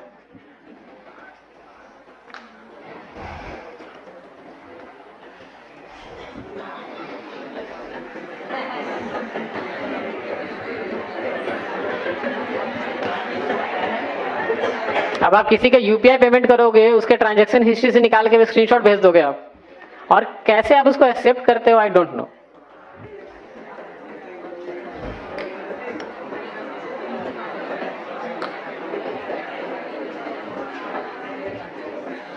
ये कॉमन एरर्स था जो मेरे पास आते हैं, उसके कुछ मैंने स्क्रीनशॉट्स आपको दिखा दिए थे। इसके अलावा अब मैं आपके रिजेक्शन पे बात करता हूं। आपके पैकेट मैक्सिमम टाइम रिजेक्ट होता होगा, technical error. I know the pain जो है ग्राउंड में, मुझे पता है। Data process error, no description, reason not found, packet data invalid, UID inactive, technical issues. आप आरओ के अप्रोच करते हो कि इसका मुझे कॉरेस्पॉन्डिंग एक मैसेज कोड निकाल के दो, क्यों हुआ ये? कभी अप्रोच किया आपने? कल मैं टेक सेंटर से आया हूं, बेंगलोर से, और मैं वहां पे स्पेसिफिकली ये सारे रिजेक्शन कोड के साथ साथ जो एमडीडी प्रोसेस होता है, मैनुअल डीडुप्लीकेशन। देखिए हमारा सिस्टम एक सेडा से बना हुआ है। आप जो भी पैकेट आप यहां से भेजते हो वो हमारे एक सेडा में आता है। सेडा से 14 स्टेजेस हैं, वो घूम के वापस से सेडा में आता है, उसके बाद वो आधार जनरेट होता है। सेडा से पहले एक प्री सेडा होता है, जहां पे कि अगर आपका मान लीजिए डॉक्यूमेंट आपने स्कैन किया, अपलोड किया, लेकिन वो हमारे पास नहीं पहुंचा, तो वो प्री सेडा में रिजेक्ट हो जाएगा। उसका मैसेज कोड जाएगा, packet was rejected in pre CIDR flow. CIDR इतना टेक्निकल मत जाओ। तो ये जो रिजेक्शन है वो सेडा से पहले होता है। अब आते हैं सेडा पे। सेडा के बाद जो पैकेट स्टार्ट होती है, बेसिकली पैकेट की जर्नी सेडा के बाद स्टार्ट होती है। आप चीज को समझो, यहाँ ये जो प्रोसेस है ना, इससे आपको समझ में आ जाए कि आपकी गलती कहाँ होती है। सेडा के बाद वो पैकेट अलाइन होता है क्यूसी में जाने के लिए। क्यूसी में टोटल 5 स्टेजेस है। न्यू इनरोलमेंट के लिए डीडीसी, उसके बाद smart QC, then new enrolment, अगर एक्सेप्शन है तो बायोमेट्रिक एक्सेप्शन, एंड देन उसके बाद वो क्यूसी से आउट होता है। किसी भी एक जगह पे पैकेट सस्पिशियस लगा, कहीं ना कहीं तो वो रिजेक्ट हो जाएगा under the manual data quality check. This is the rejection code of QC. इसको छोड़ के अगर कोई भी रिजेक्शन है that is not related to the QC, all are related to the different process of the CIDR. QC से निकलता है, उसके बाद जाता है वो मेटा डेटा वैलिडेशन में। आप पूछो मेटा डेटा वैलिडेशन क्या होता है? आपका ईसीएमपी क्लाइंट वैलिड है नहीं है, एनरोलमेंट ऑपरेटर वैलिड है नहीं है, आपने जहां से सिंक किया उसका लैटिट्यूड लॉन्गिट्यूड वैलिड है नहीं है, आपने जीपीएस एक्टिव था, इंटरनेट कनेक्टिविटी थी, ये जितने इंफॉर्मेशन आपसे फील्ड से रिलेटेड है, क्लाइंट से रिलेटेड है, वो मेटा डेटा वैलिडेशन में होता है। तो क्यूसी के बाद भी इट्स अ चांस कि जहां पे आपका पैकेट रिजेक्ट हो जाए, that is a Meta data validation. उसके बाद होता है OSI, operator supervisor introducer verification. अगर वहां पे किसी का सस्पिशियस लग गया, वहां पे भी रिजेक्ट हो जाएगा। उसके बाद आता है बायोमेट्रिक, जो एमडीडी है, मैनुअल डीडुप्लीकेशन। वहां पे आप जो फिंगर, आइरिस और फेस, ये जो भी आप स्कैन करते हो, इसका एक स्कोर आता है हमारे पास। मैंने रिसेंटली जो कल मैंने देखा, वो मेरे लिए मतलब शॉकिंग था कि किसी ने ऐसे आप स्कैन करते हो कि 4 फिंगर मैंने यहां से लिया, उसको ऊपर मैंने फिर से 4 फिंगर उस रेसिडेंट का लगा के दे दिए।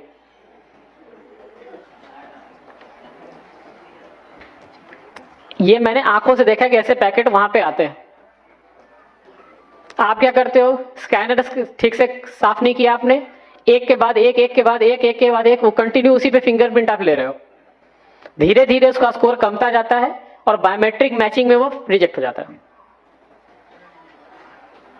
अब जो बायोमेट्रिक हमारे पास दिखता है, आइरिस एग्जैक्ट बहुत अच्छे से दिखता है। आपको लगता होगा ना कि शायद छोड़ दो कोई बात नहीं, हाँ, जो फोर्सफुली की बात चल रही थी, फोर्सफुली कभी भी आप नॉर्मल रेसिडेंट का मत कीजिए, एक्सेप्शन केसेस में कीजिए, जहां पे रेसिडेंट 60 ईयर्स से एबव है, जिनका बायोमेट्रिक कैप्चर नहीं कर पा रहे, या बच्चा है और वो 0 to 5 के बीच में आधार बना और उसके बाद वो 5 ईयर के अंदर में ही आधार अपडेट करवाना चाहता है, उस सिनेरियोज में बायोमेट्रिक ठीक से नहीं मैच होती, तो वहां हमें फोर्सफुली देना पड़ता है।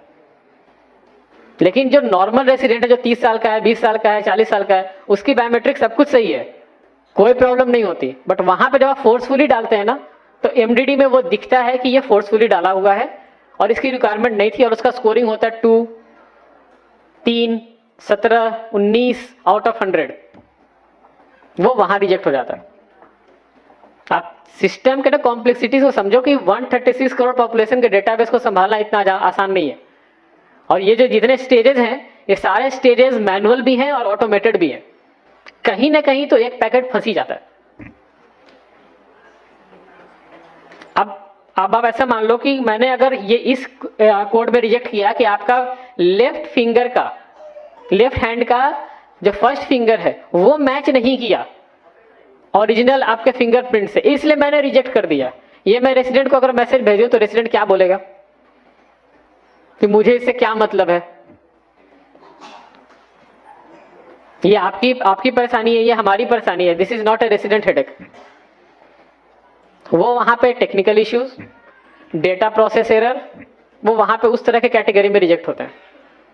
आप ऑफलाइन इनरोलमेंट कर रहे हैं, जैसे ही आपने सिस्टम सिंक किया, फ्रैक्शन ऑफ सेकंड के लिए आपका इंटरनेट चला गया। जो आप पैकेट बोलते हो, जो ईआईडी बोलते हो, वो ईआईडी प्री सेडा के बाद बनता है, जहां पे आपका डॉक्यूमेंट, उसका बायोमेट्रिक इंफॉर्मेशन, आपका क्लाइंट वर्जन सब कुछ मिलके एक 14 डिजिट का एक ईआईडी बनता है। वो ईआईडी बन नहीं पाया, टेक्निकल एरर। मैं समझाऊं कि कौन सा डॉक्यूमेंट नहीं आया या क्या नहीं आया, कैसे नहीं आया, कैसे समझाऊं मैं? और रेसिडेंट को उससे मतलब भी नहीं है। ये सारी चीजें जो है बाहर से देखने में बहुत इजी लगता है, बट जब सिस्टम में जाओगे, आपको अगर हैंडल करने के लिए दिया जाएगा ना, तो बहुत कॉम्प्लेक्स है। बाहर से तो ठीक है, 14 डिजिट का आधार है, तो 14 डिजिट के आधार को मेंटेन करने के लिए सोचो आप कितने रीजनल ऑफिस हैं, कितने एक टेक सेंटर है और कितने रिसोर्सेज काम कर रहे हैं। यहां से जब पैकेट एमडीडी से निकलता है तो जाता है आपका एफएमएस सिस्टम में, that is a fraud management system. यहां पे कुछ पैरामीटर सेट है, मैं आपको बताऊंगा नहीं, वहां पर पैरामीटर सेट है। इस पैरामीटर में अगर आपका पैकेट फॉल किया तो रिजेक्शन कोड आएगा, EID found as a fraud and rejected. ऐसे टोटल 432 मैसेजेस हैं, रिजेक्शन के, एक्सेप्टेंस के, किस तरह के रेसिडेंट को मैसेज जाना चाहिए, किस तरह से इनरोलमेंट ऑपरेटर को मैसेज जाना चाहिए, उसमें भी अभी हम काम कर रहे हैं कि आपके पास ही मैसेज जाए।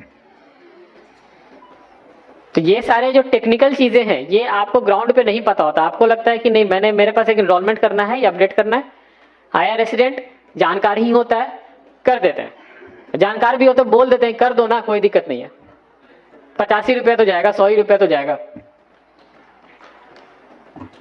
आप ये देखो कि अगर वो रिजेक्ट हो गया, अगर डेट ऑफ बर्थ अपडेट करवाना है तो लिमिट गई, नेम अपडेट करवाना है तो भी लिमिट गई। लिमिट से याद आया, बर्थ सर्टिफिकेट जो एक्सेप्शन केसेस जो हमने लिखा है यहाँ पे लिस्ट ऑफ डॉक्यूमेंट में, इसमें कहीं हमने ये नहीं लिखा है कि हमें एक्सेप्शन हैंडलिंग में बर्थ सर्टिफिकेट भी चाहिए। That is a small miss. ये लिखा हुआ डिक्लेरेशन चाहिए। अब आप लोग क्या करते हो, डिक्लेरेशन ही सीधे भेज देते हो।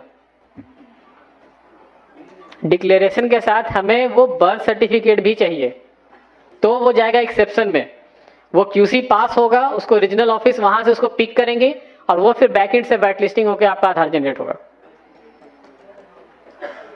और अभी जो रिसेंटली मैंने नोटिस किया है कि जो HOF का एड्रेस अपडेट का डिक्लेरेशन है वो कोई ऑपरेटर नीचे ड्रॉप डाउन लिस्ट में सिलेक्ट करता है अंडर द न्यू एनरोलमेंट और वो भेज देता है। जो HOF का डिक्लेरेशन है, पता है ना आपको, एड्रेस अपडेट के लिए HOF डिक्लेरेशन है, सेल्फ डिक्लेरेशन जिसको आप बोलते हो, that is only for address update and that document जो है वो बस एक POR एक्ट करेगा। लेकिन जबकि वो ड्रॉप डाउन लिस्ट में आता है, हमारे पास न्यू एंड अपडेट का अलग अलग सा ड्रॉप डाउन लिस्ट नहीं है, एक ही लिस्ट है। तो उसमें वो लिस्ट में आता है, लोग क्या करते हैं, उसी को डॉक्यूमेंट को सिलेक्ट किया, न्यू एनरोलमेंट में डाला, अपडेट भेज दिया। हमारे पास वो बस एक कैटेगरी आता है, फोटो और एक POI में क्या है, सेल्फ डिक्लेरेशन। बहुत केसेस आ रहे हैं अभी, बहुत। अब मैं इसको क्या समझो, इंटेंशनल है, लैक ऑफ ट्रेनिंग है, या आप जानबूझ के कर रहे हो?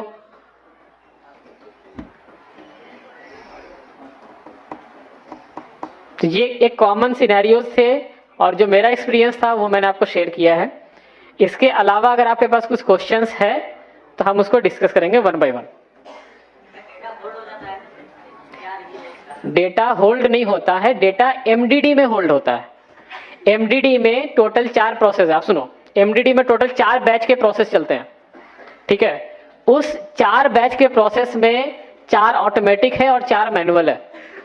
अगर किसी जगह पे वो सस्पिशियस लगा सिस्टम को, लेकिन जो मैनुअली जो चेक कर रहा है उसको लगा कि नहीं ये पास हो जाना चाहिए, उस केस में वो 2-3 साइकिल घूमता है। तो वहां पे आपके पास वो जब चेक करोगे तो दिखेगा डेटा होल्ड पे है। क्यों? क्योंकि वो मल्टीपल टाइम वो रिप्रोसेस हो रहा है।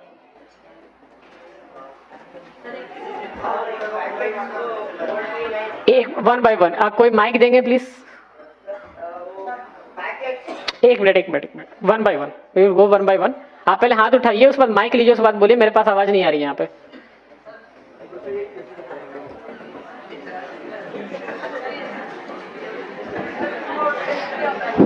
हेलो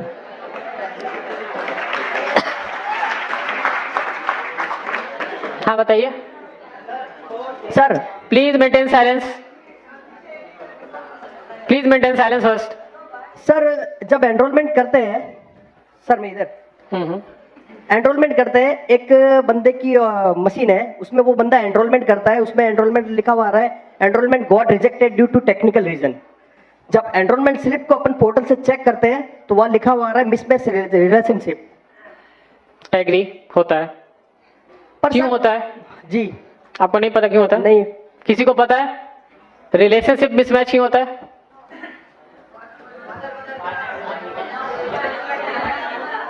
बता दिया आंसर। नहीं सर, उस बंदे का पर्टिकुलरली 16 स्लिप सेम कंडीशन में रिजेक्ट हुआ है और आज तक 16 एनरोलमेंट ही किए उसने, सारे रिजेक्ट हो रहे हैं।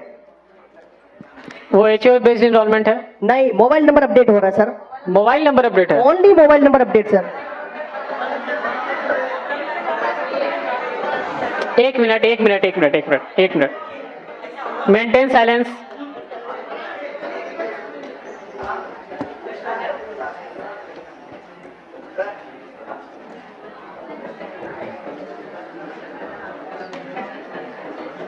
देखो मेरे पास 2 ऑप्शन है, या तो मैं क्वेश्चन आंसर करूं और नहीं तो आप बोल लो, मैं जाता हूं।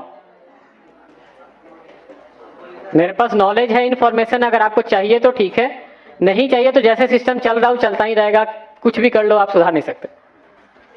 एक क्वेश्चन है, क्वेश्चन 1 बाय 1 कीजिए, उसको एड्रेस करेंगे तो शायद जिसको नहीं पता उसको भी समझ में आएगा कि वो ऐसा प्रॉब्लम है, शायद मेरे लिए भी वो न्यू लर्निंग कर वो।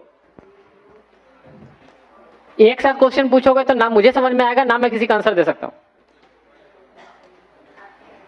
हाँ, आप बोल रहे थे कि HOF बेस्ड एनरोलमेंट नहीं है, बट वो मोबाइल नंबर अपडेट में बार बार इनकरेक्ट रिलेशनशिप में रिजेक्ट हो रहा है। जी सर। ठीक है, ये रिजेक्शन कोड गलत पिक कर रहा है वो रिजेक्शन कोड नहीं होगा, वो गलत सेडा से पिक हो रहा है। या फिर EID कुछ सैंपल आप निकाल के भेज देना रीजनल ऑफिस को, वो एनालिसिस करके आपको वापस बता। सर मैंने टेक सपोर्ट पे मेल किया था। टेक सपोर्ट नहीं, आप रीजनल ऑफिस अप्रोच कीजिए, रीजनल ऑफिस को बोलिए कि ये कुछ सैंपल EIDs है 5-6 जो कि इस एरर कैटेगरी में रिजेक्ट हो रहे हैं, जो कि सिर्फ मोबाइल अपडेट है। सर उस पर्टिकुलर उस ऑपरेटर का ही हो रहा है। एग्जैक्टली यही मैं बोल रहा हूँ कि किसी एक पर्टिकुलर एक सिनेरियोज में हो रहा है ना, तो उस सिनेरियोज का एक एनालिसिस करना पड़ेगा जो आपको रीजनल ऑफिस जो कि आपको उसका हेल्प करेगी। रीजनल ऑफिस के पास आप अपने केस ना आप रिटर्न में दे दो, हम एक बार रीजनल ऑफिस से बात करके आप इस पे रिवर्ट करें। Thank you sir, thank you. लिख लीजिए इसको। ठीक है, नेक्स्ट क्वेश्चन।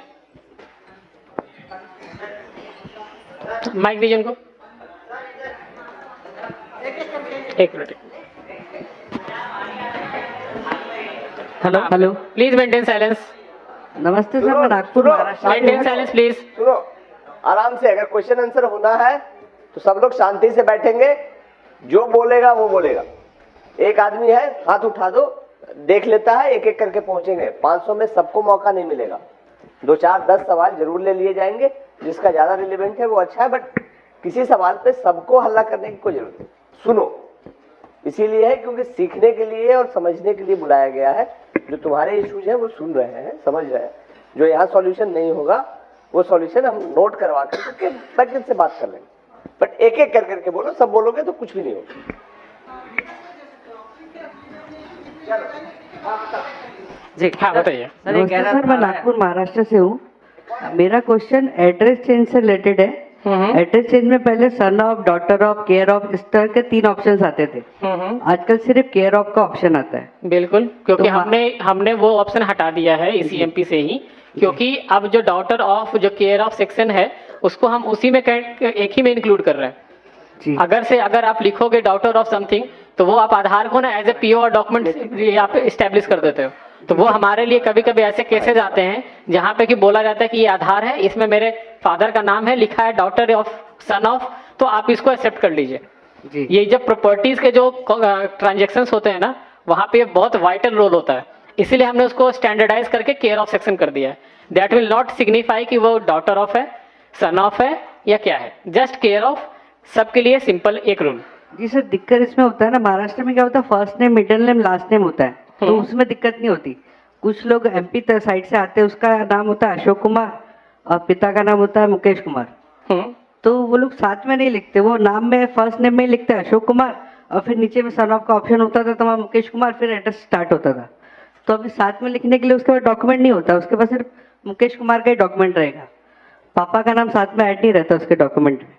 नहीं, तो आप केयर ऑफ सेक्शन में ही उसको डाल दीजिए ना, मेरे पास तो रेस्पेक्टिव डॉक्यूमेंट आ गया ना उसका। जी जी। उनको क्यों चाहिए कि वो सन ऑफ ही लिखवाएं अपने आधार पे?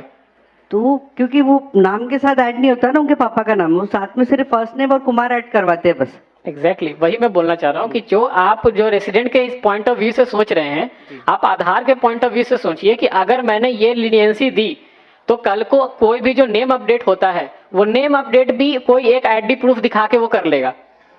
जो एक पैन कार्ड दिखाएगा, वो बोलेगा कि ऊपर मेरा नेम है, नीचे फादर नेम है, आप उसको पिक कर लो। मैं क्यों पिक करूं उस चीज को? इसीलिए हमने उसको स्टैंडर्डाइज कर दिया है कि नहीं, केयर ऑफ सेक्शन ही रहेगा। आप जो एनरोलमेंट स्लिप में आप डालोगे, उसके कॉरेस्पॉन्डिंग जो डॉक्यूमेंट होगा, वहां पे अगर उनका नाम होगा तो वेल एंड गुड है, नहीं होगा तो हम उसको रिजेक्ट करेंगे। जी। और सर, एड्रेस से रिलेटेड एक और क्वेश्चन है, अगर इलेक्ट्रिसिटी बिल हम ऐड कर रहे हैं प्रूफ ऑफ रेसिडेंट में, सुनो, बाकी लोगों को भी समझ दो। सर सेम एड्रेस से रिलेटेड पूछ रहा हूँ। ठीक है, दूसरे लोग भी पूछ लेंगे। सर सर, एक एरर आ रही है, अपडेट किया, कहाँ से बोल रहे हैं? हाँ सर, आधार कार्ड अपडेट किया, 4 दिन बाद साइट पे स्टेटस चेक किया, आधार ही सक्सेसफुली अपडेटेड जनरेटेड, लेकिन डेटा उसका डाउनलोड कर रहे हैं तो पुराना ही डेटा उसका शो कर रहा है। बिल्कुल हो सकता है। आधार अपडेट होने के बाद जो मैंने FMS तक आपको फ्रॉड मैनेजमेंट सिस्टम तक समझाया था, उसके बाद एक प्रोसेस होता है UID पिकर। UID पिकर में क्या होता है कि अगर न्यू एनरोलमेंट है तो 12 नंबर का रैंडम जो डिजिट है वो पिक करके उसके साथ एसोसिएट होगा, या फिर अगर अपडेट है तो उस नंबर के साथ उसको लिंक करके आधार जनरेट किया जाता है, जो कि बाद में XML फाइल जनरेट होता है। आधार आपका अपडेट हो गया है, लेकिन जब तक XML फाइल जनरेट नहीं होगा तब तक आप उसको डाउनलोड नहीं कर सकते। XML फाइल बेसिकली जो आपका लुक एंड फील होता है ना, जो आप डाउनलोड करते हैं, उसको XML फाइल बोलते हैं। तो वो जब होगा तो फिर आप उसको डाउनलोड कर सकते हैं। Thank you. हाँ, तो मैं ये बोलना चाह रहा था, जैसे इन्होंने बोला कि महाराष्ट्र में वो सरनेम की प्रॉब्लम आ रही है उनको, सरनेम, यही प्रॉब्लम हमारे साथ भी आई है कि जो बाय डिफॉल्ट हमारे उसमें क्लाइंट में है, उसमें सिर्फ केयर ऑफ आता है, उसमें हम कुछ नहीं टाइप कर सकते, सन ऑफ वगैरह, जैसे हम उसमें स्लैश टाइप करते हैं उसको नहीं लेता है वो। लेकिन यही अगर हम ऑनलाइन करता है कोई तो उसमें वो ले लेता है। लोग हमारे पास आते हैं कि हमने उनको रिफ्यूज किया, हमने उनको बेवकूफ़ बनाया, लेकिन उन्होंने खुद किया या किसी और से ऑनलाइन करवाया उन्होंने, तो वो उनका बन के भी आ गया। ठीक है, वैलिड पॉइंट नोटेड, हम देखेंगे इस पे, वैलिड पॉइंट है। हमारी टीम से कोई इस पॉइंट को नोट कर लीजिएगा कि ECMP क्लाइंट में ऑप्शन नहीं आ रहा है, SSUP में ही ऑप्शन है। आज सब आप लोग दिन भर रहे हो, दिन भर का सेशन, सबको बहुत बहुत धन्यवाद। और मेरे ख्याल से बहुत अच्छा सेशन रहा, आपकी एनर्जी देख के बड़ी खुशी हुई। एक बार आप लोग अपने लिए ताली कर लो।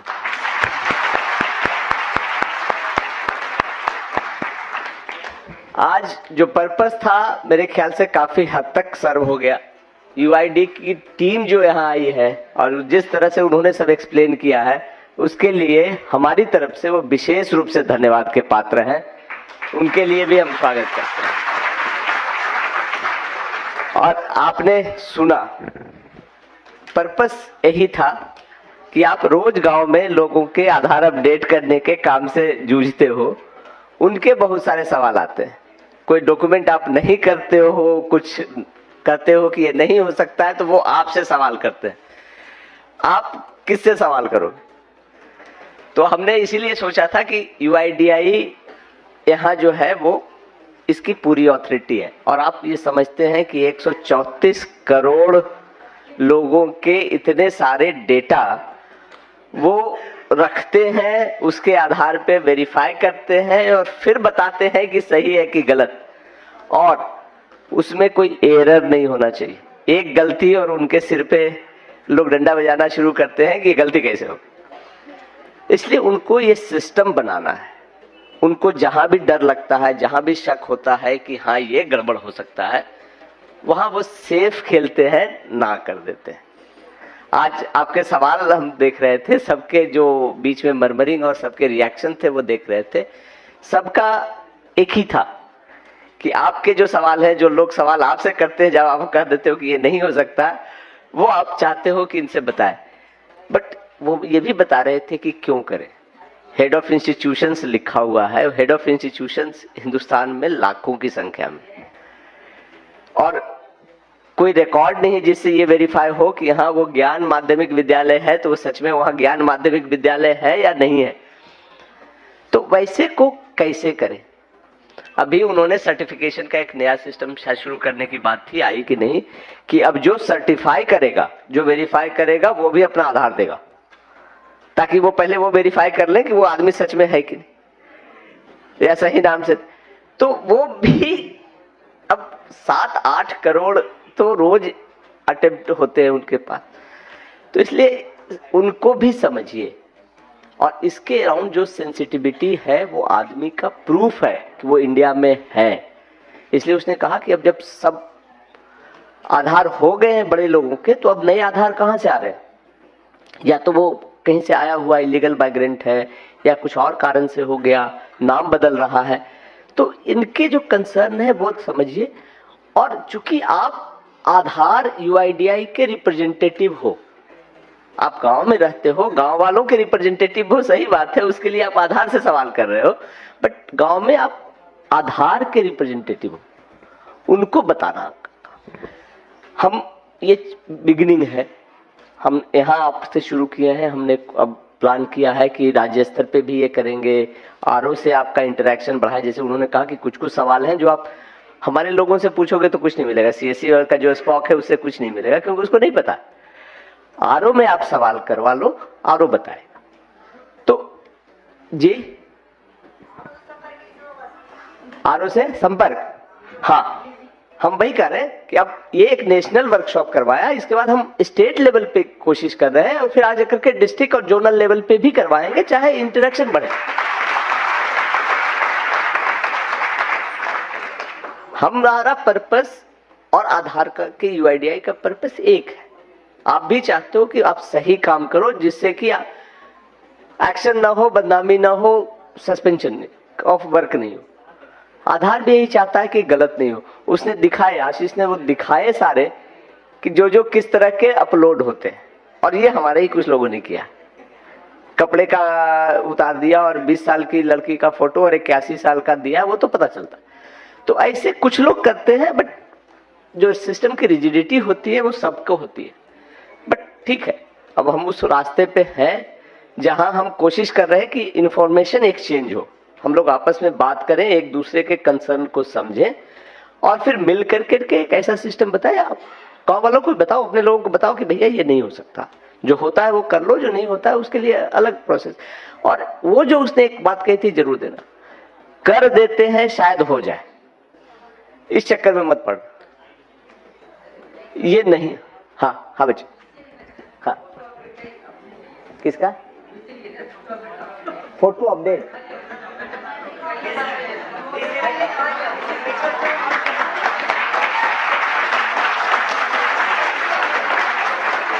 आपका रिक्वेस्ट हम मान लिए, हम लोगों ने वो भी सुन रहे हैं, हम लोगों ने ले भी लिया है, और भी जो है हम उनसे ये बात करते हैं, उसको कोशिश करते हैं, कोशिश डन, अच्छी बात है। पर्पस भी यही है कि जो कुछ है कुछ नया कर सकते हैं, जैसे उसने भी 2-3 चीजें नोट की है, हम लोग करते हैं वो हम कर लेते हैं। तो UIDAI टीम का आज हुआ है, कुछ और 2-4 चीजें भी मैं आपसे मेरे ख्याल से बात कर ले, आज मौका है। आप लोग सिर्फ UIDAI ही नहीं करते, और भी चीजें हमारे साथ हम लोग करते हैं। CSC एज ए होल चलता है और UIDAI और आधार एक पार्ट है। मुझे जो कुछ हमारे ऑफिसर्स ने लिस्ट दिया है आपसे बात करने के लिए, उसके लिए हम बताएं कि धीरे धीरे ना सिस्टम में फॉर्मलाइजेशन ज्यादा होता जा रहा है। सिस्टम और समाज अब सब ये कह रहा है कि अगर आप काम करते हो तो जिम्मेदारी से करो, जो क्वालिफिकेशंस है वो ले लो, सर्टिफिकेशंस ले लो, और फिर ऐसी चीजें करो जो आगे रिजेक्ट नहीं हो। क्योंकि जैसे जैसे डिजिटलाइजेशन होता जा रहा है, एक दूसरे से चीजें लिंक होती जा रही है। आप में सभी किसी न किसी बैंक के BC भी होंगे, तो BC के लिए भी कुछ चीजें हैं जो हमारे सिस्टम को जरूरत है। एक तो है कि सारे बैंक ने अब ये मैंडेटरी, बैंक ने नहीं RBI ने ही मैंडेटरी कर दिया है कि अगर कोई BC बने रहना चाहता है तो उसको IIBF का सर्टिफिकेट लेना होगा। ये बेसिक्स है, और उसमें बहुत सारे अभी आप लोग हैं जिन्होंने नहीं लिया है। अभी उन्होंने दिया है कि इनरोलमेंट के 9 महीने के अंदर नहीं लेने पे वो बंद कर देंगे। हम अभी बंद तो नहीं कर रहे हैं, अभी हम उनसे बात कर रहे हैं, बट अब हमें भी इतना पुश मत करो कि बंद हो जाए। तो बहुत मुश्किल काम नहीं है। IIBF का सर्टिफिकेट आप खुद भी ले सकते हो, ऑनलाइन है, हमारे ही सिस्टम से होता है। तो जिन्होंने नहीं लिया है वो जरूर ले लो, ये मैंडेटरी है, नहीं तो उसके साथ ही की चीजें होती है। अब तक चल गया है हम लोग बात करके, बट आगे बहुत दिन नहीं चलने वाला है। दूसरा ये है, उसको हम वर्कआउट कर रहे हैं कि हर साल पुलिस का एक वेरिफिकेशन सर्टिफिकेट लगता है। आप उसको प्रोक्योर कर लो। अगर प्रोक्योर करने में दिक्कत हो तो हम सिस्टम वर्कआउट कर रहे हैं कि आप अपना डिटेल्स जहां भी देते हो कर करके डिस्ट्रिक्ट मैनेजर्स को बता दो, हम उसको बल्क में लेने की कोशिश करेंगे। बट हर साल वो जमा करना पड़ता है, और सिस्टम में अपलोड का भी हम बना दे रहे हैं। अब ये अपडेटेड एक सिस्टम आ रहा है। VLE का भी रजिस्ट्रेशन बंद है कुछ दिनों से, maybe in a week time हम नया लाएंगे, जिसमें कि ये सारी चीजें अपलोड करने की आपको फैसिलिटी भी हम देंगे। तो ये 2-4 चीजें हैं, और एक BC का एग्रीमेंट होता है जो हम E-साइन के साथ लाएंगे। जब लाएंगे तो आप पढ़ कर करके उसको E-साइन के साथ ही साइन कर लेना। वो भी SBI ने के जो, इसमें SBI के BC कौन कौन है? गुड, थोड़े से इन लोगों ने तो साइन कर लिया है, SBI वाले एग्रीमेंट ने मैंडेटरी कर दिया। बाकी बैंक भी धीरे धीरे ये करते जा रहे हैं। हाँ, दूसरा ये है कि जैसा कि मैंने बताया था शुरू में कि हम आप ना हमारे CSC के सिस्टम में अपेक्स पे हो। UCL का मतलब है कि वो हमारा सबसे ट्रस्टेड मतलब ट्रांजैक्टिंग VLE है जो उस एरिया में अच्छा काम करता है। तो इसके लिए ये जरूरी है कि आप UCL के साथ साथ बैंक के पोर्टल पे भी ट्रांजैक्शन करते रहो, और बाकी जो हमारा DG पे और डिजिटल सेवा है सारी सर्विसेज देने की जरूरत है। ऐसा नहीं होना चाहिए कि आप UCL कर रहे हो और बाकियों को छोड़ रहे हो। वो ट्रांजैक्शन भी मैंडेटरी है, क्योंकि सिस्टम गांव के लोग, लोकेलिटी के लोग आपके पास आते हैं, आपका उनसे संपर्क है, तो सब कुछ करेंगे। तो ये हम लोग मॉनिटर करना शुरू कर चुके हैं, क्योंकि हम लोगों ने एक टूल भी बनाया है एनालिटिक्स करने का। अब हमें पता चलता है कि किस VLE ने किस दिन किस चीज में कितना काम किया। तो आपके से डिस्ट्रिक्ट मैनेजर बताते भी होंगे कि आपने इस पे तो इस महीने काम नहीं किया। तो पहले नहीं था, पिछले 1-1.5 साल से ये सिस्टम आ गया है। तो आपकी सारी का जो है काम वो पता चलते रहता है, तो उस पर ध्यान दीजिए। खास करके कुछ लोगों का जो ICICI के BC थे आईसीआईसीआई ने अपना बीसी का नेटवर्क बंद कर दिया है। तो आप लोगों में जो आईसीआईसीआई के बीसी थे और यूसीएल लिए थे उसके स्ट्रेंथ पे, उनको किसी न किसी बैंक के उस पे माइग्रेट करना होगा। और इसके लिए हमने एक्सिस बैंक से बात किया है, जिसका एक्सिस बैंक का आसपास है वो कर लो, दूसरे बैंक का, बट प्लीज इसको कर लो, क्योंकि अगर बीसी का स्टेटस जाता है तो यूसीएल के स्टेटस में दिक्कत हो सकती है। कुछ दिन का रिलैक्सेशन है, हमारी टीम यहाँ है, जितने लोग हैं एक्सिस बैंक में बनना चाहते हैं वो ऑप्शन दे दें, हम उसको प्रायोरिटी पे करवा देंगे। ये तो कुछ ऐसी चीजें हुई। और एक हरीश है जो आजकल टूरिज्म और आईआरसीटीसी देखते हैं। आईआरसीटीसी का जो हमारा सर्विस था पिछले 2-3 महीने में काफी ट्रबल से गुजरा है, काफी पैसे रुके थे और कई के रजिस्ट्रेशन नहीं हो पाए थे। अब हरीश ने काफी मेहनत कर करके सिस्टम को स्ट्रीमलाइन किया है। पास के कुछ चीजें जो अभी भी बची हुई हैं वो भी हम सॉर्ट आउट करने की कोशिश कर रहे हैं। आप में करीब 90,000 लोग ऐसे थे, 90,000 था ना, 98, अच्छा, जिन्होंने अप्लाई तो कर दिया था, पैसे भी कट गए थे, 1000 रुपए या 100 रुपए जो भी थे, बट आईडी नहीं मिली थी आईआरसीटीसी। वो पैसे हमने सबके वापस कर दिए। नहीं हो पाया था तो उसको वापस कर दिए, पैसे आपके अकाउंट में चले गए होंगे। अगर आप चाहते हो तो आप फिर से अप्लाई कर सकते हो। वो सिस्टम थोड़ा सा इम्प्रूव हो गया है और बाकी लोग भी आईआरसीटीसी के सिस्टम को फिर से ट्राई करके देख सकते हैं। होपफुली अब वो मुश्किल नहीं होगी, और अगर मुश्किल होती है तो हरीश की टीम उसको प्रायोरिटी पे देखती। ये तो कुछ ट्रांजैक्शन की बात हुई। बाकी ओवरऑल जो बैक में आता हूं आज के सिस्टम पे जिसका था, सीएससी आप जुड़े हैं, हम जुड़े हैं, हम सब एक उस परिवार के पार्ट हैं जिसका एक उद्देश्य है। ये प्योर बिजनेस नहीं है जिसको हम सिर्फ अधिक से अधिक पैसा कमाने के लिए काम करते हैं। इस चीज को हमेशा ध्यान रखना कि हम पैसे तो जरूर कमाते हैं, लेते हैं पैसे अपनी सर्विस के, बट वो वाजिब पैसा है और सही तरीके से पैसा है। जैसे जैसे ये कारवां बढ़ रहा है, लोग बढ़ रहे हैं, हम लोगों पर लोगों की नजर भी बढ़ रही है और एक की गलती से सबको भुगतना पड़ता है। अब आप मुझे ये कहोगे कि आपका सिस्टम में ये फॉल्ट था, मैंने उस फॉल्ट का फायदा उठाया, तो फायदा तो उठा लोगे जब तक कर सकते हो, लेकिन जब पता चलेगा तो जो रिएक्शन होता है, जो पेनल्टी होती है वो बहुत हेवी होती है। तब आप ये कहते हो कि इतना हेवी पेनल्टी क्यों मिलता है।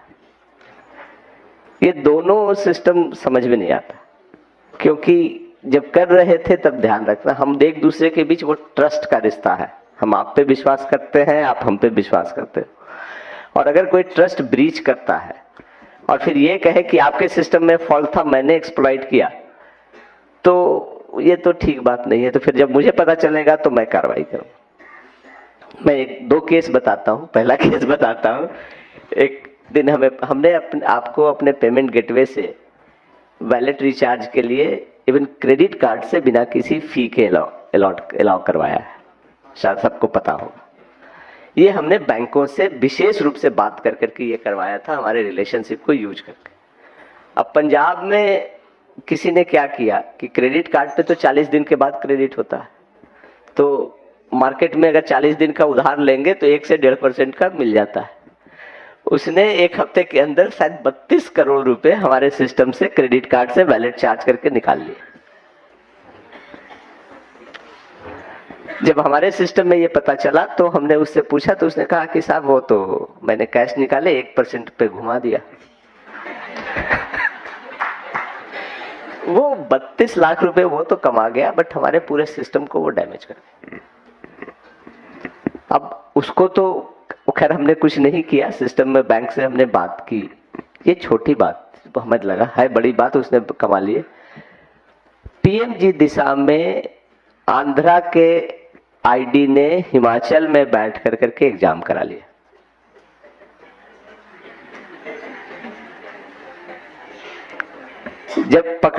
जब पकड़ाया और हमने पैसे रोके तो वो सारी कहानियां मेरे मैसेज पे आने लगी कि सर हम तो गरीब वीएलई हैं, हमने तो 50,000 रुपए खर्च किए थे, 10,000 रुपए डिस्ट्रिक्ट मैनेजर को दिए थे, लोगों को गाड़ी और पेट्रोल से बुलाया था। भाई साहब ये सब घपले करने के लिए क्यों किए थे? एक बात और, हमारे सिस्टम में ये प्लीज फैला दो, किसी को नई आईडी चाहिए, पुरानी आईडी चाहिए, पैसे किसी को ना दे। हमारे डिस्ट्रिक्ट मैनेजर को बहुत इंस्ट्रक्शन है कि पैसे नहीं लेना, फिर भी कोई देता है और काम नहीं होने पे, काम तो होना नहीं है, अगर रूटीन वे में काम होना है तो हो जाएगा, नहीं होना है तो नहीं होगा। वो तो वो वाली बात हुई ना कि घर जब नौकरी का समय आता है फोर्स में तो बहुत लोग घूमते रहते हैं, 50,000 दे दो मैं नौकरी करवा दूंगा, नहीं दिलवा पाया तो पैसे वापस करो। ये बड़ा बढ़िया धंधा है, जिसका हो गया उसके पैसे रख लिए, जिसका नहीं हुआ उसके पैसे वापस करो। ये प्लीज मत करो। यूपी के 1-2 वीएलई ने हमें कहा कि फोन करके कि सर 6 महीने हो गए मेरी आईडी नहीं बनी, मैंने 3,000 रुपये दिए थे डिस्ट्रिक्ट मैनेजर को। मैंने कहा क्यों दिए थे, किसको दिए थे? सर छोड़ो ना, उसको आईडी करवा दो। यार प्लीज, हम सब एक साथ हैं, हमारे सिस्टम में करप्शन मत लाओ, नहीं तो फिर कोई लिमिट नहीं है। हमारे पास सिस्टम है, हम अगर ट्रस्ट के बियॉन्ड जाएं तो हम सिस्टम बना देंगे, बट फिर वो यूआईडीआई जैसा ही स्ट्रिक्ट और रिजिड सिस्टम हो जाएगा कि आप हिल नहीं पाओगे, काम करने में दिक्कत हो जाएगी। पीएमजी दिशा की आईडी में अब हम फोर्स होकर के जा रहे हैं कि आपके सिस्टम में हम एक डोंगल लगवाएंगे जिससे कि मेरा जीपीएस जियो फेंसिंग कर देगा, बट वो फिर चीजें बन रही है ना। हम जब ट्रस्ट कर रहे हैं तो ट्रस्ट करो यार, शांति से। गांव में 10, 20, 50 लोग करते हैं, ज्यादा नहीं है। आपसे रिक्वेस्ट ये है कि एनोनिमसली या जैसे भी हमें ये भी खबर दे दो कि कौन लोग हैं। आधार जिनका बंद हुआ है, बहुतों के आते हैं सर मेरे से मेरी आईडी डिसेबल होगी, मैंने तो 1 लाख रुपया देकर के आधार का खरीदा था, मैंने उधार लिए थे, अभी तो 10 आधार इनरोलमेंट भी नहीं की, मेरी आईडी बंद हो गई। सर जी आपकी आईडी बंद हो गई क्योंकि आपने जल्दी में बहुत सारी चीजें कर दी, आपको लगा कि लाख रुपया लगा करके मैं 1 महीने में निकाल लूं।